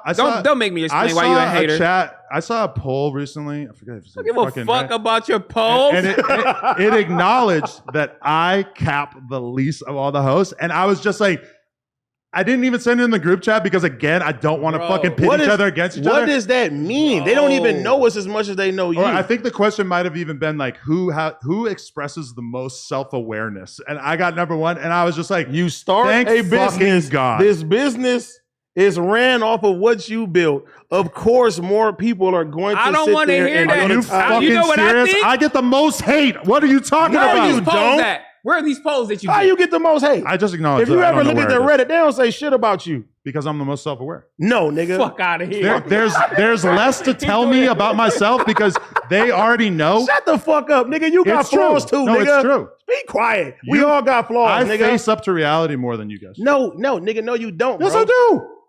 Sometimes you don't even live in reality. It's so crazy. I don't even want to explain the shit you've done and you facing up to it. There are so many things that I take every criticism head on. I would say that you guys sometimes just kind of you don't know what we do or what we had to do to get here. Oh, right. We don't have criticism. We don't know. This right here is an example. We don't have criticism. We do. Like this, I Who's feel criticizing like me. Sometimes I feel like on this on these conversations that I could just kind of like say less. Like the point is already made. So I would like to talk about our fitness. Now we fat. Okay, you and me are fat. He is deathly skinny, and we're all worried about him. But he looks like he's been in some sort of death camp for a few months. I think I realized while I was in New York that you're huge. I'm fat. You're out of shape. Before COVID, I think I was 215. Right now, I weighed in this morning 240. The 25 has to go. I got to lose 25. So I've decided that I'm actually doing it, and I'm not going to halfway do it because you see me halfway doing it. We've had fitness contests. Oh, who's going to lose the most weight? For me, I don't think that that's the best way to go about it. I think turning it into a contest is just kind of like a little bit too... It like incentivizes you to go extreme with it, which I don't think is good. But I've just decided that I'm not lying to myself anymore about my disgusting fat body. There is something coming up that I'm gonna probably have to be photographed with my shirt off. So. Was it the fatigue that bothered you, or like your shape? Like when it's your shirt the shape. is off? It's more just looking at my body and feeling disgusted. Is it because you look at yourself on camera so much but and you don't like what you see? Pause though. Like when you have to be doing your shit, you don't look like crazy. Like I don't see like, oh, I'm disgusted at Adam. Like, all right, maybe you. Pause though. For me, like, I was looking at these pictures of me from Tulum. I was probably like 215, 220. I'm like, oh my God, bro, your body is so much wider. Even Flacco is like the least self-aware probably of anyone in the office. I think almost everyone could agree on that. And he said that my hips are almost as wide as his. Now, granted, Don't believe he Flacco. is insane. I would probably have to gain like 300 pounds. Flacco for that to says be he's the skinniest person in the fucking office. I mean, he weighs like 300 pounds. For sure.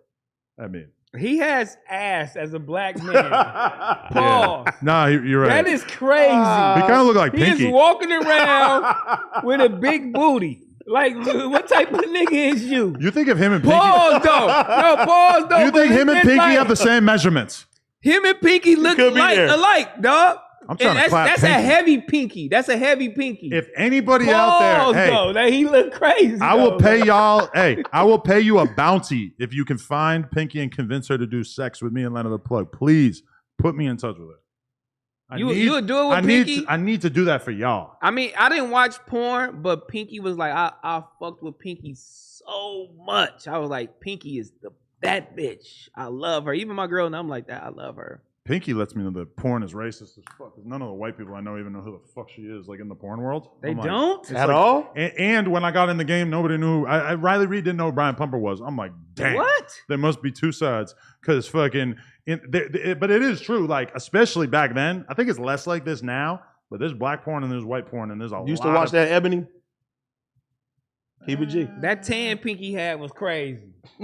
I jerked off to See, some that's big where she booty got hoes it. over the years, but I don't know. But that wasn't your go-to? Was it D I don't think I ass? ever produced cum to Pinky. D ass and Pinky. Huh?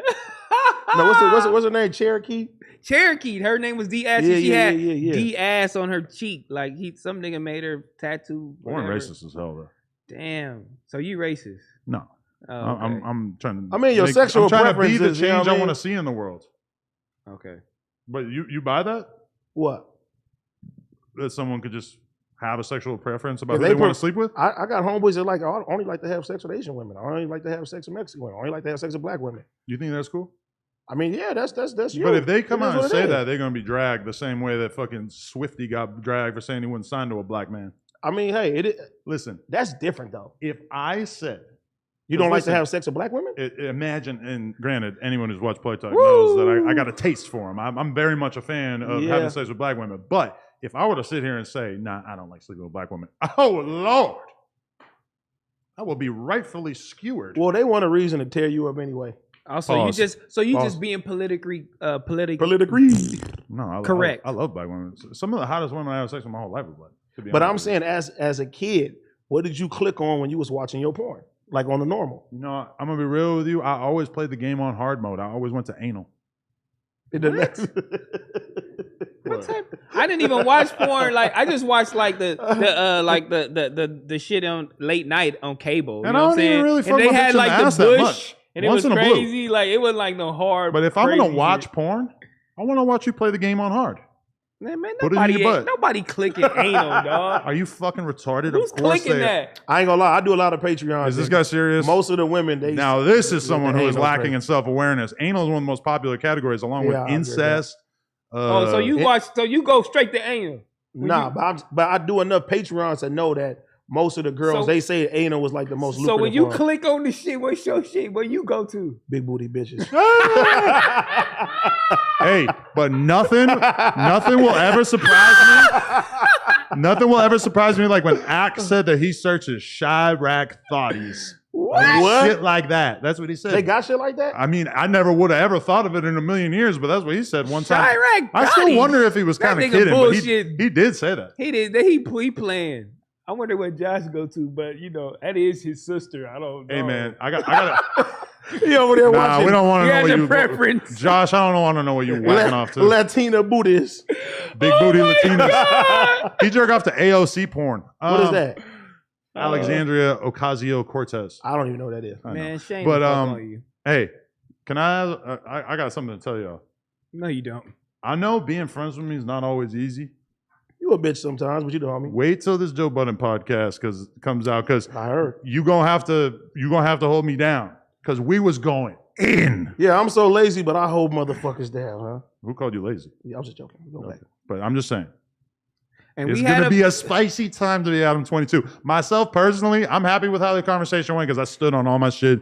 They asked me, why you do this? Why you do that? I defended everything.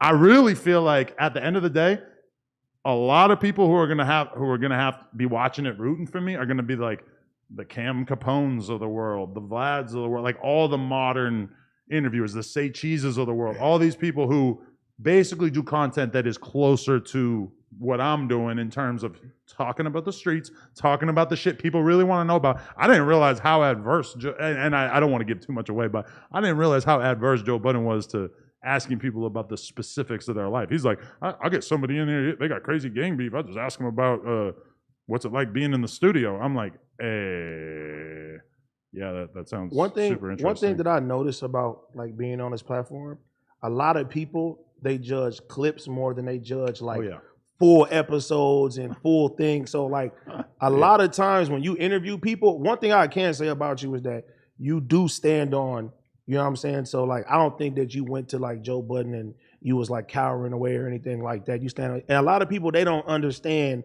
LA politics like that, and not knowing that like this is like damn near people's tagline with a lot of shit is where they from, like at the end of the day. You know what I'm saying? If they brought the music to it more, then it'd be more about the music. But I like niggas hit me up like, hey bro, I just got into it with what's it called? Hey, can you set me up an interview? Like you getting a gang beef shouldn't be a you know what I'm saying? An invitation for you to get an interview is like, nah, nigga, don't put that negativity out there. How about nigga, you make some dope ass songs, nigga, and then a nigga give you an interview and set you up and doing some shit, not so you could come on here and try to expose another gang member. Like that shit weak as fuck. But Adam does that. And that's probably what they was talking about on Joe Budden show. But yeah, I mean, but I don't want to give away anything. I don't want to give the specific shit we talked about. But at the same time, though, it's just like the Say Cheeses of the world, Vlads of the world, like Cam Capones of the world. To you know what I'm saying? In your defense, like I'll hold you to a higher status. Like they're not doing nothing like you. You feel me? Like you have a Monday show, Tuesday, Wednesday, and fucking Thursday. True. You do music. You dropping interviews 7 days a week. They're not employing street people. They're not doing anything like you. They should have nothing in common with you as far as taking up for you, as far as, you know what I'm saying, with that in that regard. But like you're doing a lot, dog. And like, this is the thing, is that this is the one thing I kind of like didn't really say, but like they tried to act like me asking certain street rappers about certain things was like the entirety of the channel. And I'm kind of like, you're like realistically talking about probably like 1 or 2% of the shit that comes out on this channel. Like, I mean, because my pride and joy of me being an interviewer is having the in-depth, intense, personal conversations. Now, the clickbait from a public perspective probably kind of takes away from that, because realistically, it's like, what's the clickbait going to be from the game interview? I felt like that game interview was some of my finest work. I felt like we connected. There's a guy who I barely even spoke to before. We got really close. We talked about shit. Like, he even says it partway through the interview. He goes, I don't be laughing and joking with random dudes that I don't know that well. Like, he just basically acknowledged this is out of my character to be just fucking joking around and having this much fun on an interview. That's what I take pride in. Now, in the course of the interview, I'm also going to say, yo, Game, I remember you had a diss track about Joe Budden. What's up with that? That never came out. I am going to ask about some shit that's basically gossip, but I'm interested as a Joe Budden fan and a Game fan. I want to know. Now, I didn't think about it, though. When I asked that question, I could have gone way worse. I could have quoted the shit that he said about Joe's ex. Now, I'm not going to do that because, I do believe in having some tact. Like when I'm interviewing fucking Ayatollah Marv and I'm asking him, he basically starts subbing whack. And I fucking basically got literal with it. And I was like, okay, so what's your problem with it? Now, I could have said, do you not like that Wack said this, and this? No, but I left it kind of open-ended, because I don't go as far. A lot of times, this is one more thing. A lot of times the captions or the titles of the video are like the thing I asked and not what they said. And so people see the title and they think, oh, Adam got such and such gang member to talk about this. You actually watch the clip, they didn't really talk about it. They said like a couple words, I asked, etc. So I think sometimes people get the wrong idea that like, because the reality is these gang members say crazy ass shit in their songs and then they do interviews and they don't say that shit. And I had to defend the whole platform when I interviewed Little Blood, and he brought that up. He said, the majority of this platform is all bullshit. He said it's all bullshit. You run around here exploit motherfuckers. Everybody run around here fighting, doing dumb shit. But it's just like who is that? It's just Lil Blood. He's from Lil Blood. He dope. I got people. Yeah, he hates Lil me. Blood. He's hard. I mean, I had to defend it. And I was like, you know what? It's a lot of people that think like that, and it's a lot of people that think like that just based on clips. I was like, but if you watch our channel in its entirety, and if you watching me, I'm bringing on people that shouldn't even fucking be on here, that would never even get a chance to even get answered. No DMs. Salute to you for that. You know what I'm saying? Yeah. And then Adam does a lot of work. You feel me? We have multiple podcasts here. Like, you got to watch the vlogs. I said, but shit might get spicy sometime, but then if shit gets spicy, I mean that's what you gonna see, but that's not the entire. That's not the whole channel. This is what it really breaks down to, right? And I say this shit all the time. Adam is a guy, right? Of course, you're a white man. You're in hip hop. You could have came in this shit. You could have hired a gang of white motherfuckers. You could have hired a gang of other motherfuckers behind the scenes and did all that. No, nigga, you went and got this nigga from over here that's really in the streets. This nigga's in the hood. This person is over here. Then you even bring people like Flocka in. He's good journalist over here. You got this person over here. You're bringing in people of the culture and you were having them do dope stuff, bro. And I don't see a lot of motherfuckers doing that shit in this space that we in. And I say that shit a lot of times, bro. Niggas can say what they want. You exploiting this, you doing this with the culture, you just the culture. Nigga, but you're employing the fucking culture. How many of you niggas is employing the culture? How many of you niggas is sitting there picking up niggas off the street and giving them opportunities to sit there and change their family lives and shit like that? This is my thing too, is that this platform, and thank you, this platform is not about one thing. That's one thing I've realized. When I went to Barstool and like watching interviews with Dave and everything, it just made me realize, like, think about what Barstool was in the early days. It was a fucking newspaper about sports, right? Then the internet starts to blow up more and more. He says, okay, let's add blogs to it. So I'm gonna have a whole team of people that writing articles about mostly sports, but also, you know, girls and whatever. And then podcasting starts to blow up. Boom, they start a huge podcast network. Now they have 63 podcasts. I think when most people think about Barstool, they think about the podcast more than they think about the website. I'm sure the print version doesn't even exist anymore. But I say all that to just say that, like, if you had told Dave in the early days of Barstool, like, Dave, one day this brand is going to have Gilly and Walla, who are two of the most, you're going to have one of the number one, I guess they would say the number one hip hop podcast on your platform. Dave would have said, what the fuck are you talking about? I'm running a sports newspaper, you know? But over time, as it grows, think about Call Her Daddy. Hey, you're going to have one of the biggest podcasts of, like, you know, two white girls sitting around talking about their periods. He would have never seen that shit coming. The same way that when I started doing BMX podcasts, I had no idea that I was going to have to start a whole nother brand to start interviewing rappers. And that's the other thing that I kind of wish that I had gotten across is, like, I interview a million motherfucking types of people. I would say, like, gangster rappers and shit constitute maybe like 20% of the interviews that I do. And even when I started thinking about doing the podcast with Danny Mullen, I realized that in my head, I had closed myself off to talking about non-rap stuff. Like, part of me was insecure and thought, like, oh, I'm kind of an expert on hip hop, so I should just talk about that. And doing Barstool and doing Andrew Schultz and all that kind of, like, made me realize, like, we can do a lot more types of content on here. I don't need to pigeonhole myself. And please, people at home, please do not take that as, like, oh, Adam's not going to do rap content anymore, because I obviously, even this, we've, like, barely talked about rappers on this episode of the podcast, but I still think it comes off pretty obvious. This is a fucking hip hop podcast, right? I mean, 2/3 of us have sunglasses on. You guys got cool, fancy hats, whatever. I don't really see them doing that on, like, you know, most other podcasts. But even just doing a podcast with a white guy as a co-host, I mean, I had completely, like, cut off that as, like, a possibility in my head, because I had just thought, like, oh, this is a hip hop platform. I can only do that. But reality is like, even going back and getting more back into the BMX shit and hiring people to do BMX content and stuff, it's like, I really feel like this brand and me and you guys, if you want to, are, like, bigger than just hip hop. We can do whatever the fuck we want to do on here. We can talk, and we do it all the time. We talk to porn stars. We talk to, like, there's no reason that you shouldn't be able to, you know, do interviews with YouTubers who you think are tight, or fucking, you know, random. Like, even Flocka, I love that he's bringing in a Tariq Nasheed, or he's bringing in different people who are doing the political stuff. And even that's inspired me to start, like, watching a lot more of these debate streamers and these Twitch streamers, and actually be hitting them up and, like, working with them and doing content. Like, I just want to grow. And as soon as I start to feel like I'm in a box and I'm just kind of doing the same content and over, I mean, that's why I stopped fucking riding BMX every day, was because I just got sick of the feeling of, like, oh, I'm just going to the same skate park every day and making a little video. But it seemed like that's to make you happy. Bike and you riding? getting back to the essence of it. Nigga, I was watching all the shit you did this week. I said, this is what made Adam happy. Talk to Trevor about it. I already know. He got to see a very different version of me.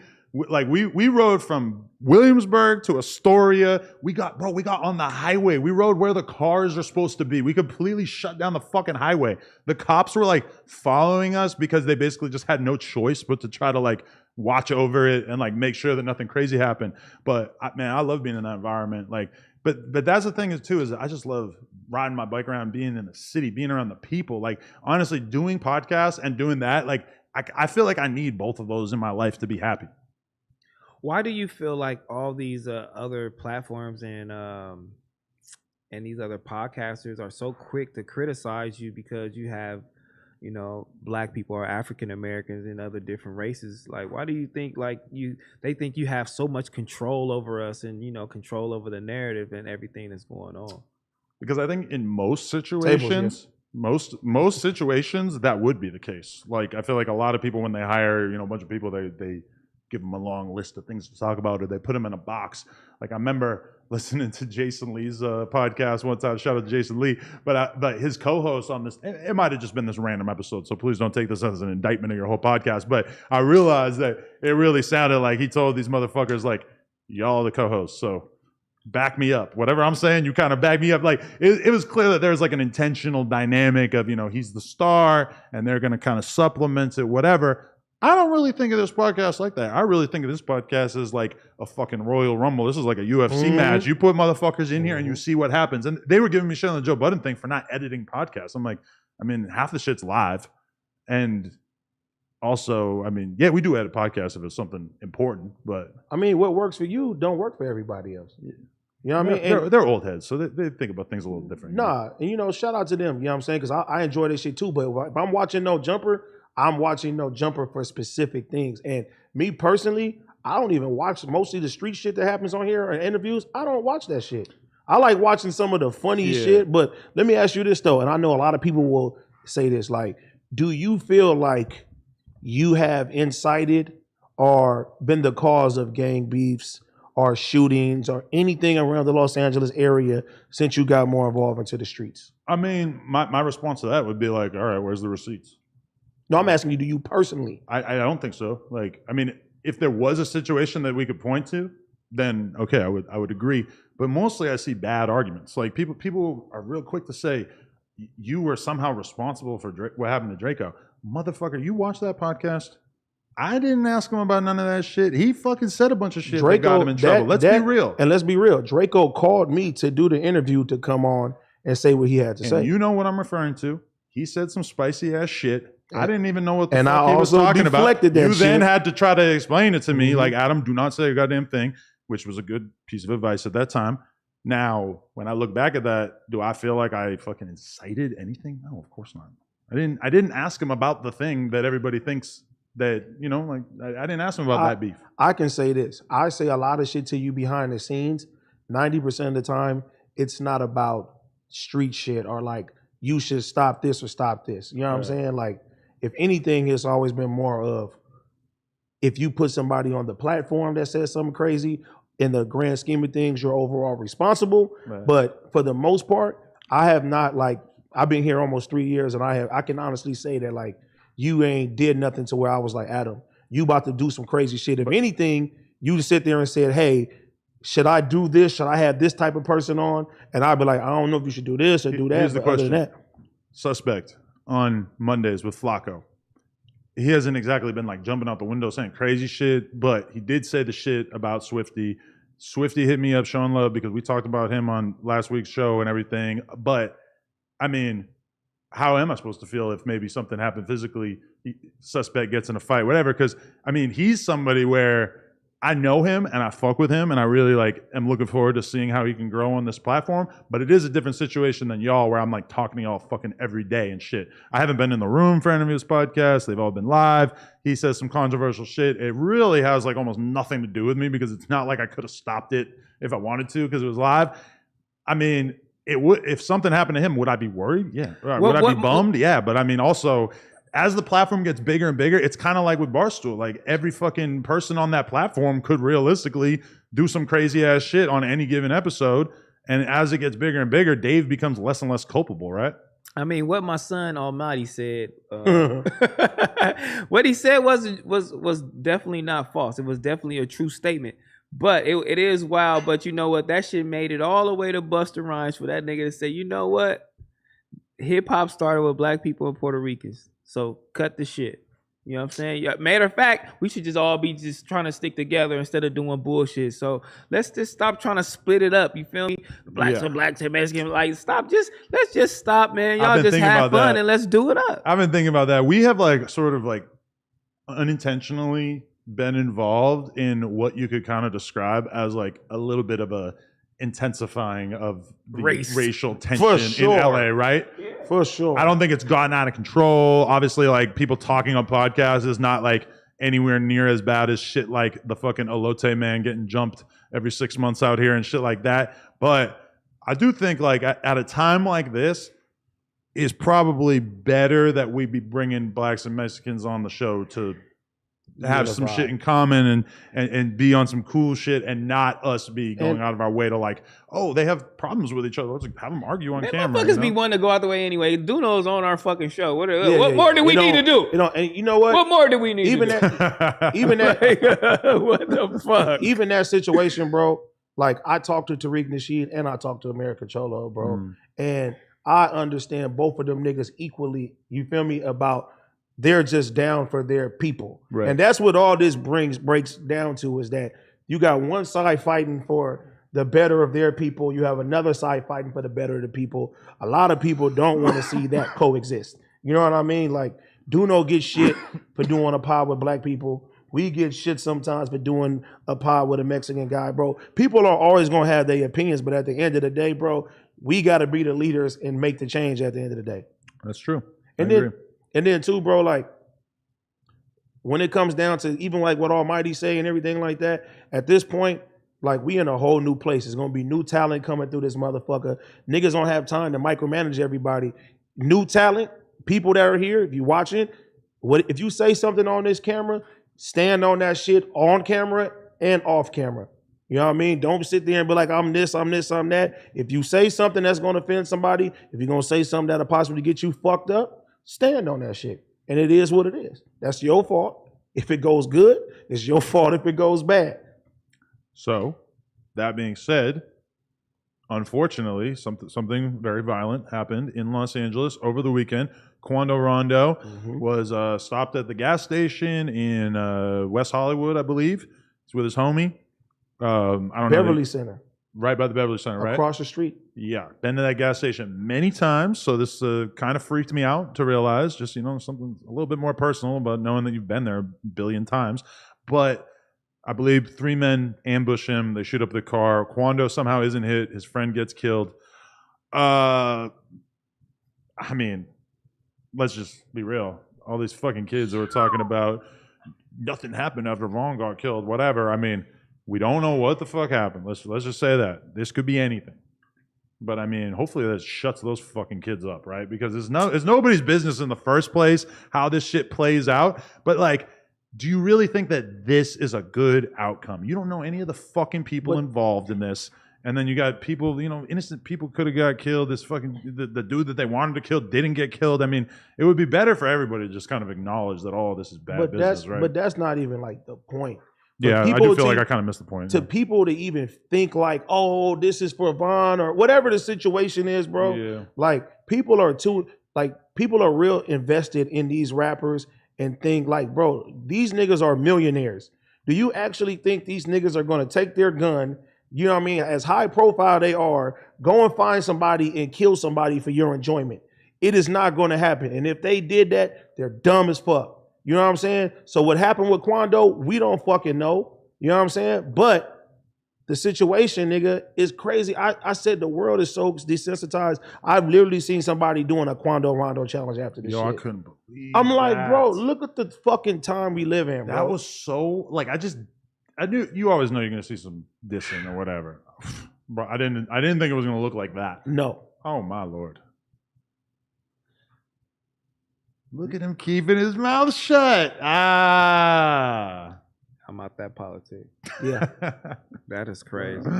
Yeah, I'm not gonna push it that one, but man,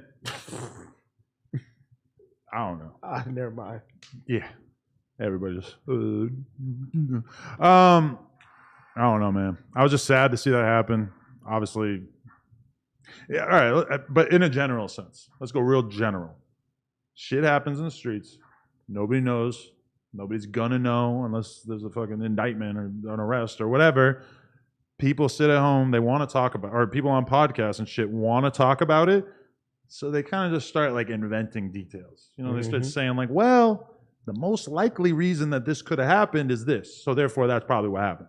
I mean, in reality, we see it all the time where gang members get killed for shit that has absolutely nothing to do with the gang politics that people fucking assume. Like even the Quando and fucking King Von situation had nothing to do with the gang politics that probably anybody would have assumed when they first heard that something happened to Von.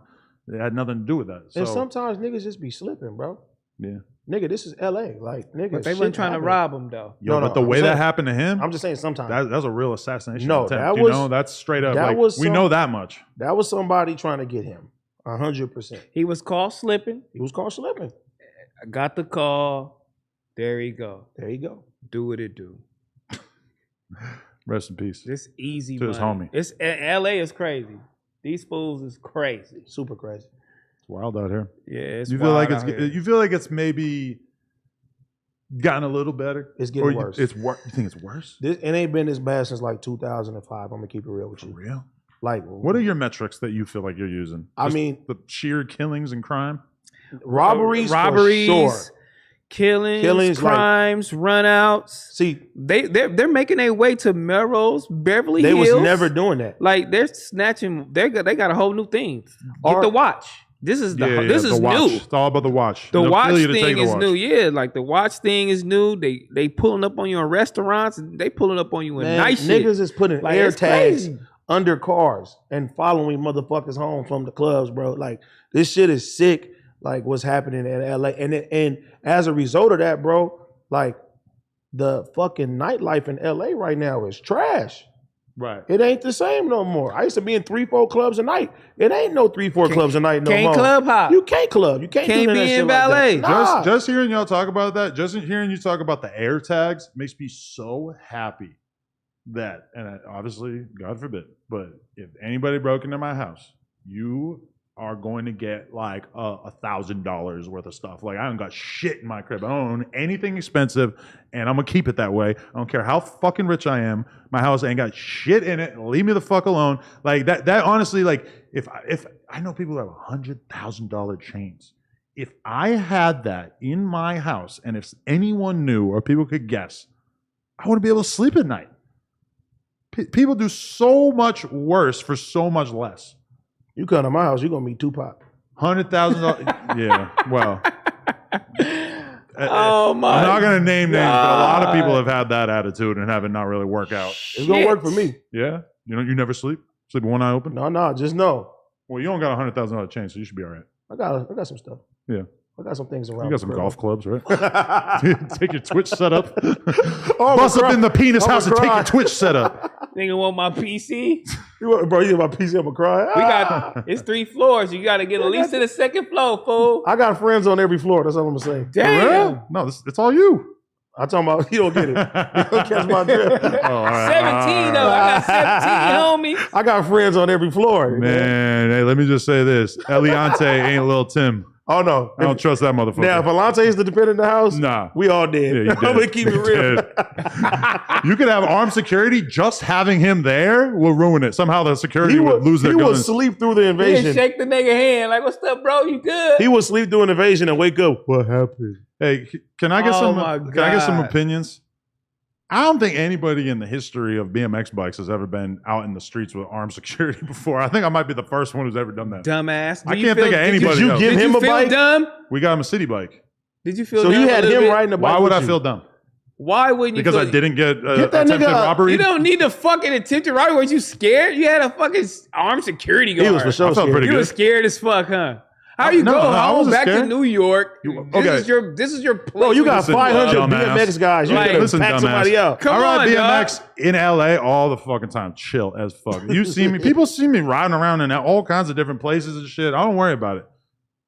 Part of the reason why is because I can legally protect myself in Los Angeles. I cannot do the same thing in New York.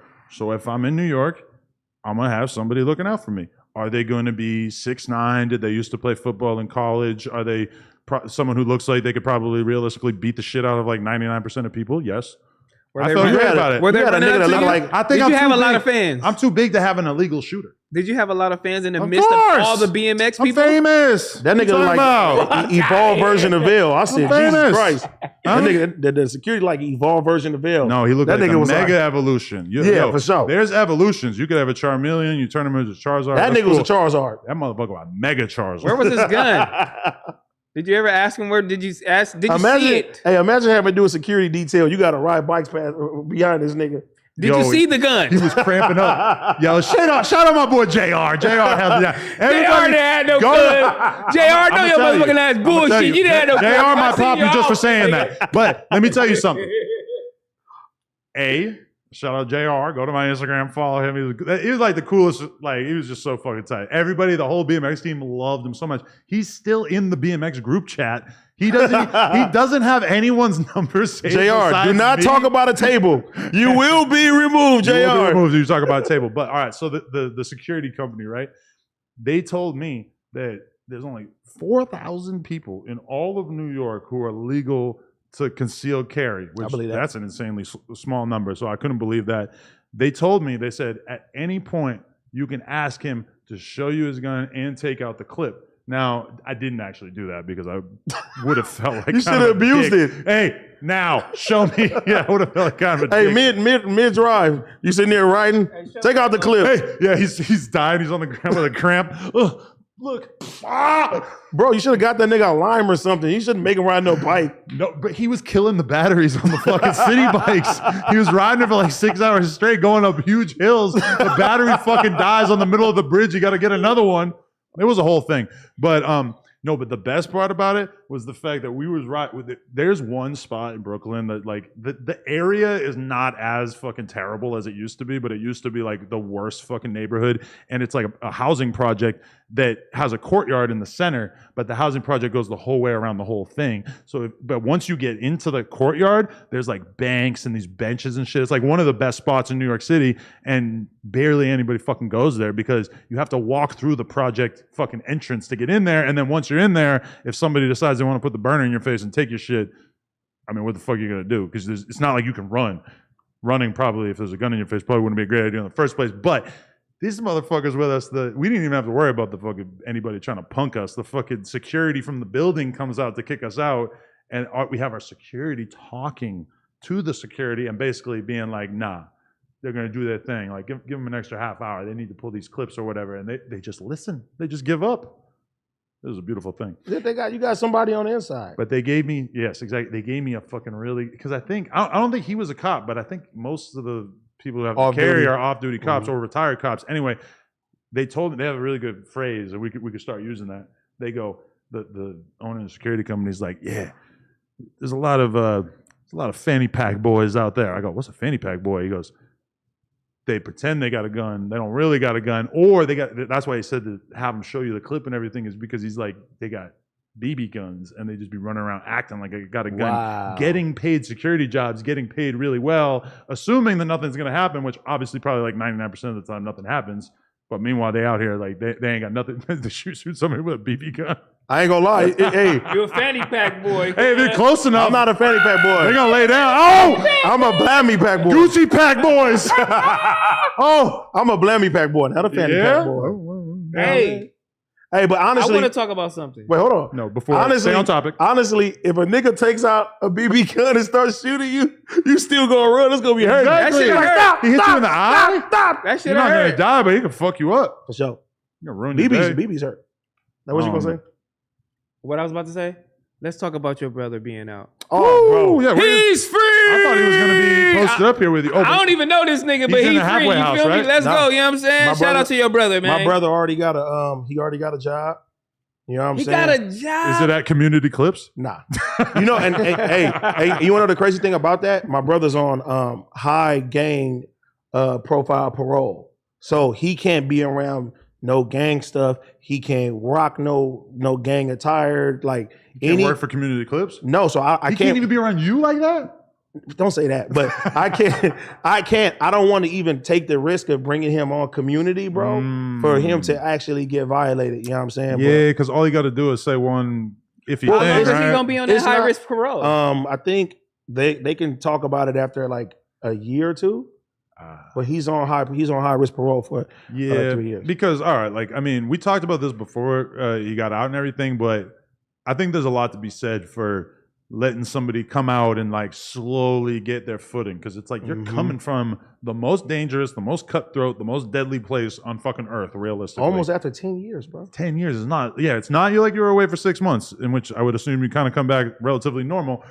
10 years, you're institutionalized. Like, if I were you, I would give him a nice long stretch of time to get used to all this shit. And I think if you're in the club night one out of there, no, it's probably not, like, because somebody's going to bump into you on some shit where in prison, you got to fucking slice them open. And no, it's like you're in the fucking club in LA, like a normal person. You have to just let shit go. You don't want to put him in that position, and especially being drunk in the club or some shit. Oh, Lord. And he might have curfew. They're trying to decide now too. But you know, the crazy thing about everything is like last week, y'all know, but the fans didn't know. I was really bummed. So my brother had another case that they were trying to put on him before his release. So like, I didn't understand that because you should have ran that concurrent. They run it concurrent, but they picked it up 2 days before he got released. So they were going to transfer him to the county. You don't got to tell us what, but was it some really serious shit? It was another robbery. But was it something that they already would have known about? Yes. I mean, that seems really fucked up. That's fucked up. Like okay, he was down for 10 years. Statute of limitations on almost everything is less than 10 years, right? And that's basically what happened was like, they were like, nah, this should have ran concurrent. But the day before, and that was last week, the day before, we found out that he was about to get released, like for sure. He's like, I'm about to be released Friday. The next fucking day, they said, nope, they're going to send him to the county and he's going to have to fight this other case. Whole family last week, we was bummed, bro. And even my brother was like, man, I got so anxious of getting out. Now they about to send me back to the county. And if you know, the county is a whole different monster. You know what I'm saying? But good point. But you know what? Like, it was, bro, I filmed the whole thing. I'm going to put that shit out soon. Like, I took me, my brother, and my sister, we went to go pick him up, like a 3-hour drive. You know what I mean? I took him to first meal, and I found out that Wingstop has a sandwich from him. I didn't know this. A sandwich? Yes. That's what you wanted? When he got out, I said, what's the first shit you want to eat? He said he wants a sandwich from Wingstop. I said, nigga, they ain't got no sandwiches at Wingstop. And he was like, yes, they do. And we were sitting there arguing back and forth like he ain't never left. I'm like, nigga, I eat Wingstop. There ain't no sandwich. Google the shit. Wingstop has a sandwich that they're testing right now. Wow. What do? Do they just fill it up with fucking... I don't know. And if they're just Chick-fil-A got chicken wings. Bro, if they're just testing it, how the hell do you know about it? He seen the commercial, he said. Really? He seen, but I took him to In-N-Out. You feel me? He was like, man, this shit's crazy. But it was a real dope moment because, you know, like I said before, growing up, I was bumming it at my granny house. You know what I'm saying? So people are used to me not having no fucking money, you know what I'm saying, not doing shit. And my brother comes home. And when I say I had almost my whole family, like immediate family, at my house. You know what I'm saying? To see my little brother. My dad and my mom. How old is he? 30 now. Damn. Yeah. He went in at 20? Yeah. After doing a year for a case. What the So fuck? his whole 20s, he been incarcerated. That's cold. Cold. But it was crazy because I had like 50 people at my crib, bro. And like when my grandma died, she was the hub. Before she died, everybody used to go to her house. Gumbos on, you know what I'm saying, Christmas time and stuff. Since my granny died, we didn't have no place like that. And to have everybody. You felt like that was the hub? Bro, it was the hub. Bro, my dad came over, bro. Did you cry? Bro, I was emotional as hell. You know, it was crazy too because, bro. You were soaking it all in. Yeah, bro, because my dad, since I've been living in the Valley, and this ain't nothing against him, but my dad ain't never came over. You feel me? And a part of the reason why, too, he ain't never came over because me and him throughout the years, I've always had like a sour relationship. So it'd be like back and forth though. But I invited my dad to come over with my brother, bro. My dad walked upstairs, bro. He seen all my uncles and aunties. He seen he seen his grandchildren. He seen everybody in there. And it was a big release for him. He hugged my brother, and nigga, my dad, like, he started walking away, and I seen it in his eyes. He walked downstairs, bro. My dad started boo-hooing, crying, just broke down. You feel me? Just like really, really broke down. He had a real. It wasn't like on an intervention, right? No, it wasn't no intervention. It was like real. I don't mean no. Nah, but he not to make light. He just couldn't believe. He was like, damn, like, my son is home. I'm at my son's house. You know what I'm saying? There's all this family around and shit like that. And you know what I mean? He texted me the next day and he was just like, you have a beautiful home. Like, I'm proud of you. He's like, I ain't never really had a father figure, and I'm sorry. And I told him, Pop, I said, Pop, it's not about the past. If you want to be a good father, you can start today. And it don't matter about the past. You did good by my brother. You feel me? You taking care of my baby brother right now. And even right now, my little brother's parole at his house. You know what I'm saying? So he's taking the steps forward to try to, rewrite the past and stuff like that. And I respect that as a man. Like, that shit was, bro, it was a dope moment, bro. So it's like now everybody's like, we want to do Thanksgiving and we want to have family events at your crib and stuff. So all that shit did, bro, it just made me want to work harder, be better, and being able. I just thank God that I'm able to provide for my family, my little brother home. I've been happy as fuck. You know what I'm saying? Like, I feel like I'm on top of the world right now. Real shit. I appreciate that. If we're gonna compete on anything, we should compete on who's the best dad. That's fire. Y'all lost. Yeah. I'm definitely. You want to do it, Josh? You want to compete? Yeah, I mean, we can get in there. You want to see my These fucking two playground? lost. I'm definitely a baby daddy. Fuck your elevator. I got a playground. I've been having an elevator for the last 8 years, motherfucker. I had to tear it down.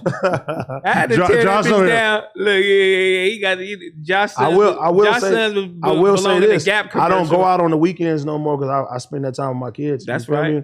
So I film during the week, and then the weekends I'm with my kid. You know what I'm saying? Your thing. Hey, I was in Brooklyn and I didn't go out at night either because apparently I'm just a lazy fuck now, and it didn't even. Obviously, my kid's nowhere near. So you should have came with us though. We was having fun at night. Where'd you go? We went to Michael B. Jordan's spot. This shit called Last Lap. I think with me and Lori Harvey's history, I don't want to. You don't want to do that? Yeah, me and her, we got a past. Yeah, I ain't got no fucking pass for Lori Harvey. No, but I mean, I used to look at her online. What? And I don't want him to be weird about it or anything. No, I'm just kidding. I actually did. I really didn't. Fucking no. She's one of like the new generation of like hot chicks online that people the it girl are in love with. Yeah. You know what I was just weirded out about? DDG's girlfriend's. I honestly don't even know anything about her, but I feel like she's in that category too, right? Her and her sister, they dope. Hallie or Haley? Haley and Chloe, yeah. Oh yeah, Chloe. They're sisters. Yeah, they look there's identical. So much I don't know. Yeah. God damn. One of them about to be the Little Mermaid. I forgot which one. In the live action Disney. She's gonna become a real mermaid? No, she's gonna be Ariel. That's a real dedication to the craft. If you're gonna have your lower body turned into a fin. Man, she about to get that bag. You should, if you're gonna cut off your lower torso. I don't think they're gonna cut shit. I love a woman with gills. Hey, you know what I'm weirded out about? What? I got a little laugh from Gina. This nigga, my Heather putting hard eyes on Josh. Stop it. He been putting the money bag on hers. Get your bag, girl. Heather's about to cheat on me with Josh. Oh, I love that idea. What is going on? I'm a piece of shit here. That'd be super convenient, though, because then Josh could go live in your crib and you could go live in Santa Clarita. I don't want to fuck your sister.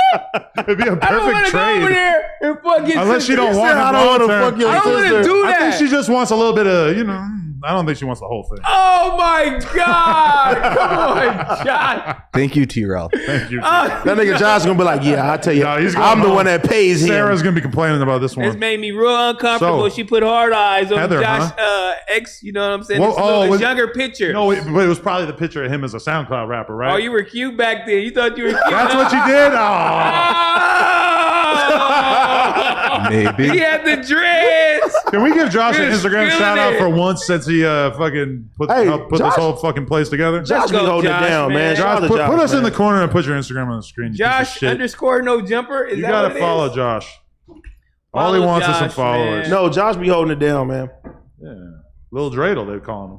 Lil Dreidel. I like that one. You like it? Yeah. Well, There you go, Josh. You have 15.3. You bought followers? No. Yeah, right. Damn, he bought followers. Scroll up That's so what they can see Heather your ass. liked. Look at that fucking No, picture. No, you gotta click it and She put scroll hard over. eyes on that. Oh, look at him with his fucking copy. Oh, mode. he's fucking. He likes an ex-cop right there. Oh, my. That shit look crazy. Oh, look at that. No. Show that to the rapper.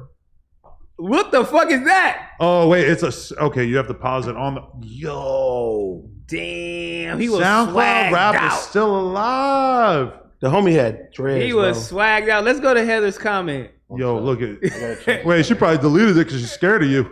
She didn't. Hell no, she didn't delete it. Where is Scroll that? down these comments. Is she really in there? What did you put? Because yo, fuck the I put laugh out algorithm. loud. No, you did. You put some happy faces. Heather should You show thought up he was- before Oh, that's the Blasey. laughing shit. Oh, okay. Bro, why? Fuck this algorithm. Heather shows up below fucking Bossa Nova. What's going on? She got 39 likes.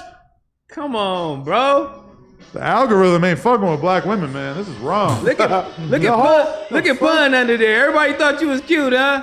The whole Yo, you algorithm. better stop playing that fucking fucked music. up. Yo, look at Sarah Neville. Sarah Neville got no likes. She above Heather. What the fuck is going on? First of all, who cut your hair for the first beginning of this video? Got lined up with a hot pickle. Shout out Anybody? Sarah. Josh, get this off the screen. They've been traumatized enough. That's dope. Josh bought fake followers. Bro, Instagram. Nah, look, he got right 1,200 now. likes. I mean, actually, that probably makes sense for 15K.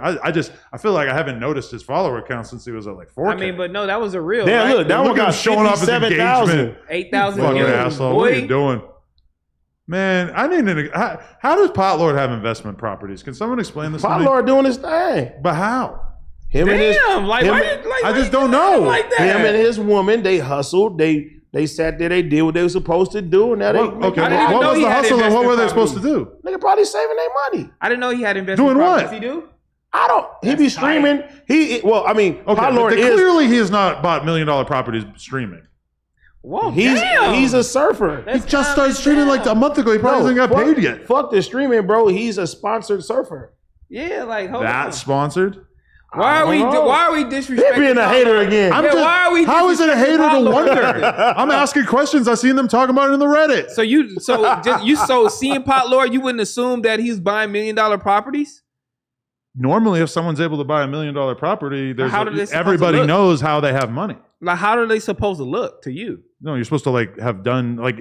I mean, normally, I I know- would know if AD bought a house. I would pretty much in my head be able to be like, "Oh, that makes sense because he's making money from this, this, and this." If you bought a house, same thing. I have no fucking clue what Pot Lord does. Allie do shit too. What? She's from Switzerland too. That's not a job. No, I'm not saying it's a job, but I'm saying no. But I'm Having saying white privilege is not a job. Trust me. But I what tried. what I'm saying is they kind of broke it down a little bit. Really? Like I guess they had to downsize so they could save up money to buy the property.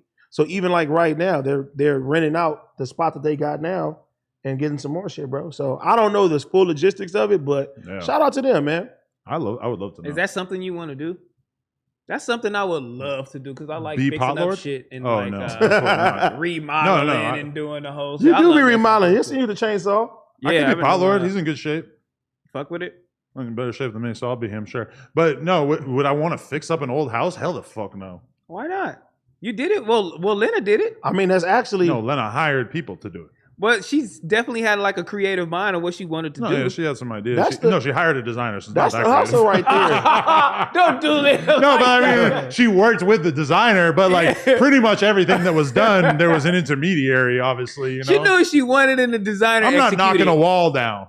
You have to adjust I'm it every knocking time I the put my wall leg That up. shit is fun to do Oh. shit like that.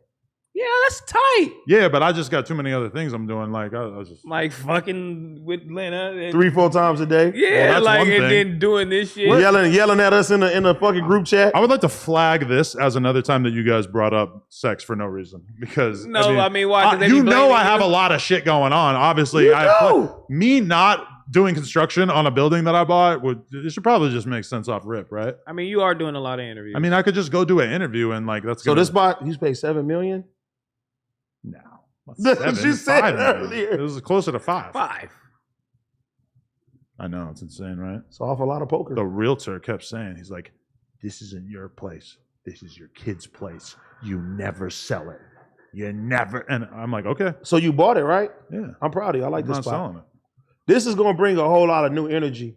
Yeah, that's what I'm hoping. Because, I mean, really, there's so many people doing podcasts that I feel like at this point, if you really want to, like, attract talent, like, there's a girl that I think might be awesome on-screen talent, right? This chick I met. I fucking just think that she seems really dope. I want to do a meeting with her about, you know, potentially figuring out a cast and creating a new podcast with her being one of the people on it. And she's like, okay, yeah, like, when should we do it? I'm like, actually, let's wait till we have this new space. Because I'm like, you know, if I want to, like, recruit people who have, like, a lot going on, it just feels like it's pretty amazing that we got such a good cast of characters at the fucking fly-infested, AC-dripping-ass last office. This shit is so much, like, big, so much professional. Like, I think if people come in here now, they're going to be like, all right, this the big leagues here. The other place, that shit was falling apart. Everybody was fucking congratulating us on the last spot for like we've known we were getting this spot for like almost a year. Everybody's congratulating me on the last spot. I'm like, I promise. Nigga, this is kind of trash. This is 50 times better than that hellhole. We got to film like a full tour video. He got a lot of footage of you guys looking at everything for the first time, but we're going to film that this week. And have, you know, get a bunch of reactions from the guests and stuff so they can really see it for the first time, you know? Only thing is, it's not a dedicated spot for the talent. I have no desk. There's no limo. I have no limo. Where's the dressing room for T-Rail? Yeah, I have like no liquor set up. So I guess I'm gonna put a desk in Josh's cubicle. You seen that's where my desk is going. I'm telling you. You remember the desk that you had in like 4th grade, where it's like a chair with like a little like table built in? We're gonna get you one of those. It's gonna be over there, and it'll be in Josh's spot too. Sometimes we'll be like riding to a spot, and I'll just see those in the fucking corner. Like sometimes the schools will just have them outside. And I'll just be like, I cannot believe they used to make us sit in those. That's crazy. Although we were much smaller at the time, so I guess it makes sense. This is dope, though. Not we, like everybody. T-Rail, he got some good ideas for at the end of the day set. He went crazy today. Blue bandana couch? Nah, that was a good idea when you said that, though. But well, I kind of thought that your content would end up being a little bit more street in the beginning, so I was like, let's get a blue bandana couch. Nigga, you remember the first thing you told me about at the end of the day? That I wanted you to do gay porn at the end, and then it turned into plug talk? All right, never mind. I'm over it. Done. It's done. Anyway, I actually have topics written down, even though I don't think we hit any of them. Maybe I'll take a little look here. Squeak on it. I'll squeak. You're looking at your phone. Should I look at mine? Not a couple of people texted me. Oh, did you guys see the video of Erica Banks throwing it back for the high school boys? I loved it. Me too. I wish I was in high school. I wish I was in that high school. What? If I was in high school and that happened, I would have been like, "Oh, this shit going crazy." I would have had a heart attack. It would have been the best day of my whole life. I mean, so many people have so much like negative, feedback on it. I'm like, what the fuck? These are high school boys. But is it inappropriate? Like, is it inappropriate? No, it's not inappropriate. It's 50-50. It's 50-50. It's definitely maybe a little inappropriate what she was doing because she was looking back and she had her tongue sticking out. I said, damn. But do you know what high school kids is doing? I didn't realize how good she looked. I'm about to go lurker. Do you know what high school people are doing? When I was in high school, we was listening to Pretty Ricky and bitches is jumping on top of us. That's the problem, right? It was going crazy. That's the problem. Going crazy. That's why people are mad. Because they know that's going to incite more horniness. I don't know. I mean, listen. Now she let a kid like touch her ass and wait, did she? I said if she did. No, yeah, that's then I'd be like, that's inappropriate. They can't touch. This ain't the strip club. Should have been canceled that day. Nah. If a kid touched her ass. Nah, that's bad. That's not appropriate. But I don't know. I mean, you know what it's like? It's like if you were in 11th grade and you fucked a teacher. I mean, that's like, how happy would you be? I'd be happy as fuck. Ecstatic. You're the best. It would be the best shit ever. Like, you would be I would be on cloud 9, but it's also fucked up. It's also inappropriate. She also deserves to lose her job. Definitely a minor. That's fucking a student. Yeah, it's fucked. That's a minor, though. But I would have been happy. It's like, if I robbed a bank, I mean, that'd be sick as fuck. It's still wrong. Well, I guess if you seen your teacher twerking, then she can get in trouble for that. But I think the thing is that like Mrs. Appleby, there's a whole generation of girls who like twerking is just not even sexual to them. Twerking is just regular dancing, right? But do they twerk as cheerleaders? I wouldn't say that. But they're underage though, so it really doesn't matter. I would think that kinda. because they've had to have that conversation. They have dance at some team, point. cheerleaders. They're doing it up at lunch. My daughter's in cheerleading, and they be doing little shit that everybody get a chuckle out of. You see the little girls a little dancing. bit of a booty shake. They're like, we're bad, we're naughty. A booty shake. Hold on. Not like that though, but like they say little something. But this nigga crazy. Little twerk with it. I mean, that probably is funny to them. They seen it on TikTok. I mean, but hey, here we are out here acting like kids don't know everything that's fucking going. Like, by the time you're 16, now if it was a you middle already school, know about perks and vaginitis and all kinds of shit. If you dissect that video, the little niggas was like, whoa. They was happy. Whoa. They was finna run. Yeah. They like, hold on. She got too much ass for us. I don't know what the fuck to do with that. Like, I'm finna get the fuck out of here, but. If anything, that's gonna make them go to college. I mean, but it was like a talent show. Who booked her? It was a talent show? Oh, what? She was like hosting it?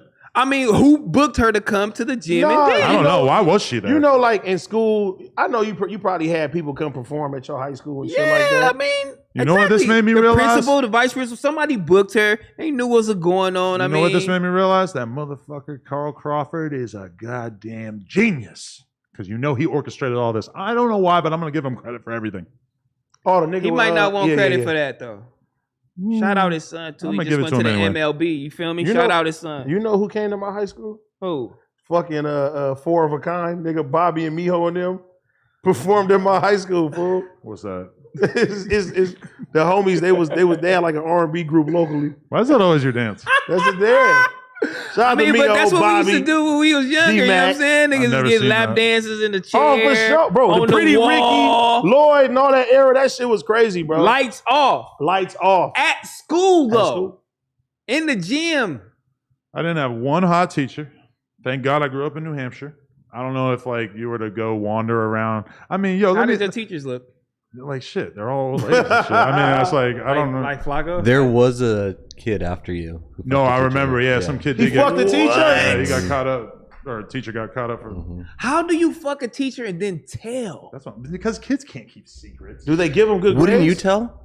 No. I would have. What? If you was in high school, I would have told all my homeboys. Hell yeah. You're in high school. I fucking miss Applebee's. You have no sense of discretion at all. But my homies, but I'm not going to be like, go to tell the police. No, you don't do that. Oh, hell no. Like, what type of nigga but is I'm gonna tell two of my friends. They're gonna tell two friends. The whole school's gonna know. And if somebody come back to me, I'm be like, man, hell no, I didn't do that. Yeah, but then they're gonna go through a phone or something. They're gonna figure out you did. Imagine going back to school. You the man after that. Man, it was a nigga at Crenshaw. The teacher it was a nigga at Crenshaw who was fucking the students for sure. For sure. I ain't gonna dude? put your name out. I'm gonna put your name out there. That's bad, yeah. Oh, King Drew too. They was doing that shit. At King Drew. Facts, they was doing that. And you thought it was the normal thing to do, huh? Because they looked at kind of regular, but in reality, they was old as fuck. But preying on kids. Professors fucking their students in college. All right. That's all right. I think it's really looked down upon now, but I'm pretty sure it was insanely common all through the 70s. Dude, when you think about it, I mean, that's like the ultimate pussy getting plan. You want an A? You got a new crop of 20-year-olds fucking popping up, 19-year-old chicks, and your whole job is to teach them. They're interested in learning. They went to college. What a fucking scam. Hey, yeah, let's do a private study session. I mean, that shit must have been so common, before it started to get a social taboo around it, and I assume it's still super common. And I feel like you just want to do it It's genius. No, certain jobs. Welcome to No Jumper Academy. Hey, certain jobs. You want to do it. You want to do it. You want to maximize your ass getting throughout the rest of your life. Let me hit you with a couple of different ones that I noticed. Okay. Tattoo artist. Yeah. You sit around. You're touching them. They're in pain. You're making them beautified. You have all this social clout from being a tattoo artist. Whatever, bro. Photographers. You're in there. OnlyFans ass photographers. Half of them are creeps. I don't want to say that because there's probably a lot of good ones. But girls, because there's whole communities online of girls exposing which photographers are creeps to each other too. Because it's so bad. What? Gymnasts. Gymnasts? Male gymnasts? The no, trainers. not gymnasts, but the trainers. Male trainers. Oh, really? Well, they be creepy as fuck. I never would have thought of that. That makes a lot of sense. Your girl be training with a trainer? No. John Redcorn? She got a John Redcorn? Honestly, I wouldn't want to do with a male trainer. My girl got a male trainer. Fuck. Shout out Bobby. If I Hey, what Bobby? What Bobby looking like? Bobby Brown? Bobby, he buff. He look like Josh, but buff. But he's not like that hot. You think you're hotter than him? I'm just saying, you look at him, you don't like, all right, you ain't that nigga. Man, I'll kill Bobby, man. Man, no, you want to hear a scam? My girl's trainer. My girl got a Get in there. Thrust it. My girl's personal trainer is a girl, and they're getting married in Texas. I gotta go to Texas to do that shit? for a wedding of somebody who realistically I don't really have that much of a relationship with. So why are you going? I mean, I can't make my girl go alone. She's gonna fuck one of the Bro. groomsmen or whatever. That's like, shout out to Guap Dad. Guap Dad said on my stream that he went to somebody's funeral to holler at bitches. Oh, this nigga crazy, dog. But How do you go to somebody's funeral to holler at hoes, dog? I don't think I ever. Crazy. I said that's the craziest. Have you shit ever I been heard. at a funeral and been like, "Wow, there's so many fly chicks here"? I ain't gonna lie. I've been in church like that one time. I was like, Church, yeah. I gotta get her number Oh my, you after the niggas sermon. is crazy. I'm gonna keep it real. I didn't really see too many They baddies at had some Draco's shit funeral. called the takeover, bro, where motherfuckers used to dress up, bro, like crazy to go to church. What? It was like the club, bro. Nah, I don't even. Funerals is uncomfortable. I don't even go to funerals no more. It's just not the vibe. But And no, then you mourn weddings, too. together. Like, I don't fuck with hey, weddings. you know what they say? You mourn together, you make porn together. I ain't never heard that, but that's a good one. I like that one. Josh, write that down. We're gonna make a shirt. Smash a like in the chat. That's a good one. Smash a like if you would buy the I like, mourn together. do I like porn. that one. I like that one. Damn. Anyway, other jobs. Hairstylist. As a man, Gigantic percentages of them are gay. So if you're straight, I had a homie back in the day. He was a straight fucking hairstylist. Oh my God, this dude was swimming in ass. I believe it. And you know, on Boule Kev, he asked, what's the boy name? Santana. He asked him, "Have you ever fucked a girl?" He was like, "Yeah, I fucked one." Sorry for that Oh, voice. for real? Sorry for that voice, my nigga. Said that? Yeah, I He seen, like, I fucked seen one. that title. I didn't click it. I was like, "What?" This because he funny. The nigga funny. I'm telling you, dog. I watched that nigga. He funny, dog. Can we interview Saucy Santana? What the fuck is going on? I need to do that interview. You What's should going hit him on? up, man. Stop being I never fucking. even thought of it. But Yeah. I mean, you think we made too many jokes on here that he ain't gonna fuck with it? Let me I don't even think ask we you made this. any jokes about Are you him. gonna make gay jokes to Saucy Santana? I mean, he's gay, so. But I'm like, do you think that might be insensitive to make gay jokes to him? Man, Boule Kev asked was it sensitive for him to say pause? And he was like, no. Yeah, I mean, I feel like I'm not gonna try to make any jokes that I think would offend him. No, I'm just saying, like, the shit that you be saying to us, are you gonna do that to him? Nah, because that's too real. It's too real. I can't like do a freestyle and be like, yeah, Saucy, let me hit. Because he might be like complex math equation around his head. I am 100% positive that some of these niggas is acting gay, bruh, to fuck these bitches. Not him, man. No, he's gay. Yeah, sure. you ever like want But to? I've seen so in the niggas industry? like grinding on bitches' little ass shorts and they freaking on hoes. And I'm like, this nigga got me fucked up. I think they would know, bro. But these who niggas did is that? fucking hoes, Think dog. about it. Think about it. If you a woman and you twerking on a gay nigga and he get a boner, you ain't gay. Bro, should I tell one Please. nigga I see? No, but one what about- nigga that what I about- always see. I ain't gonna lie to you. What about just I the fuck with you. contact? What if you get a boner from just the contact? Bro, I fuck with this nigga, man. He a cool nigga, cool stylist, you know what I'm saying? But Brian Jabbar, cuz, every time I see this nigga, he freaking on these bitches in little ass shorts. And I'm like, there's no fucking way that you gay, nigga. Like, well, he gay. But probably it's just so like fucking dancing way that with you one don't of his like bros. these bitches too. Like, you fucking these hoes, man. Stop playing, man. dog. He fucking these bitches, man. And the nigga named Tay that do hair. He fucking these hoes, dog. Let me tell you something. He fucking these bitches. I know a bunch of rappers that I'm not going to say 100% that I know that they're gay, but I would say that based on the amount of people who have told me, I would say it's probably like a 90% chance that they're gay. Every single one of them has fucked a bunch of hot ass girls too, that I know of. So there's probably 100 more that I don't know of, hundreds of more that I don't know of.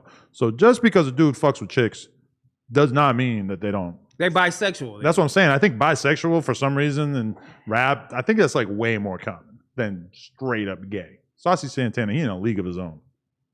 That's a whole nother vibe. Why you think that that's like a whole nother vibe. You think that like his team reached out to Lil Nas, or you think that they think that would be played out? I don't even think about shit like that. Well, you better start thinking, brother. No, like I don't think about shit like that. But if you're Saucy Santana's manager, if you're on his team, do you think that the Lil Nas is a big feature, or do you think you want to make your own path and that going straight to him is a little bit cliche?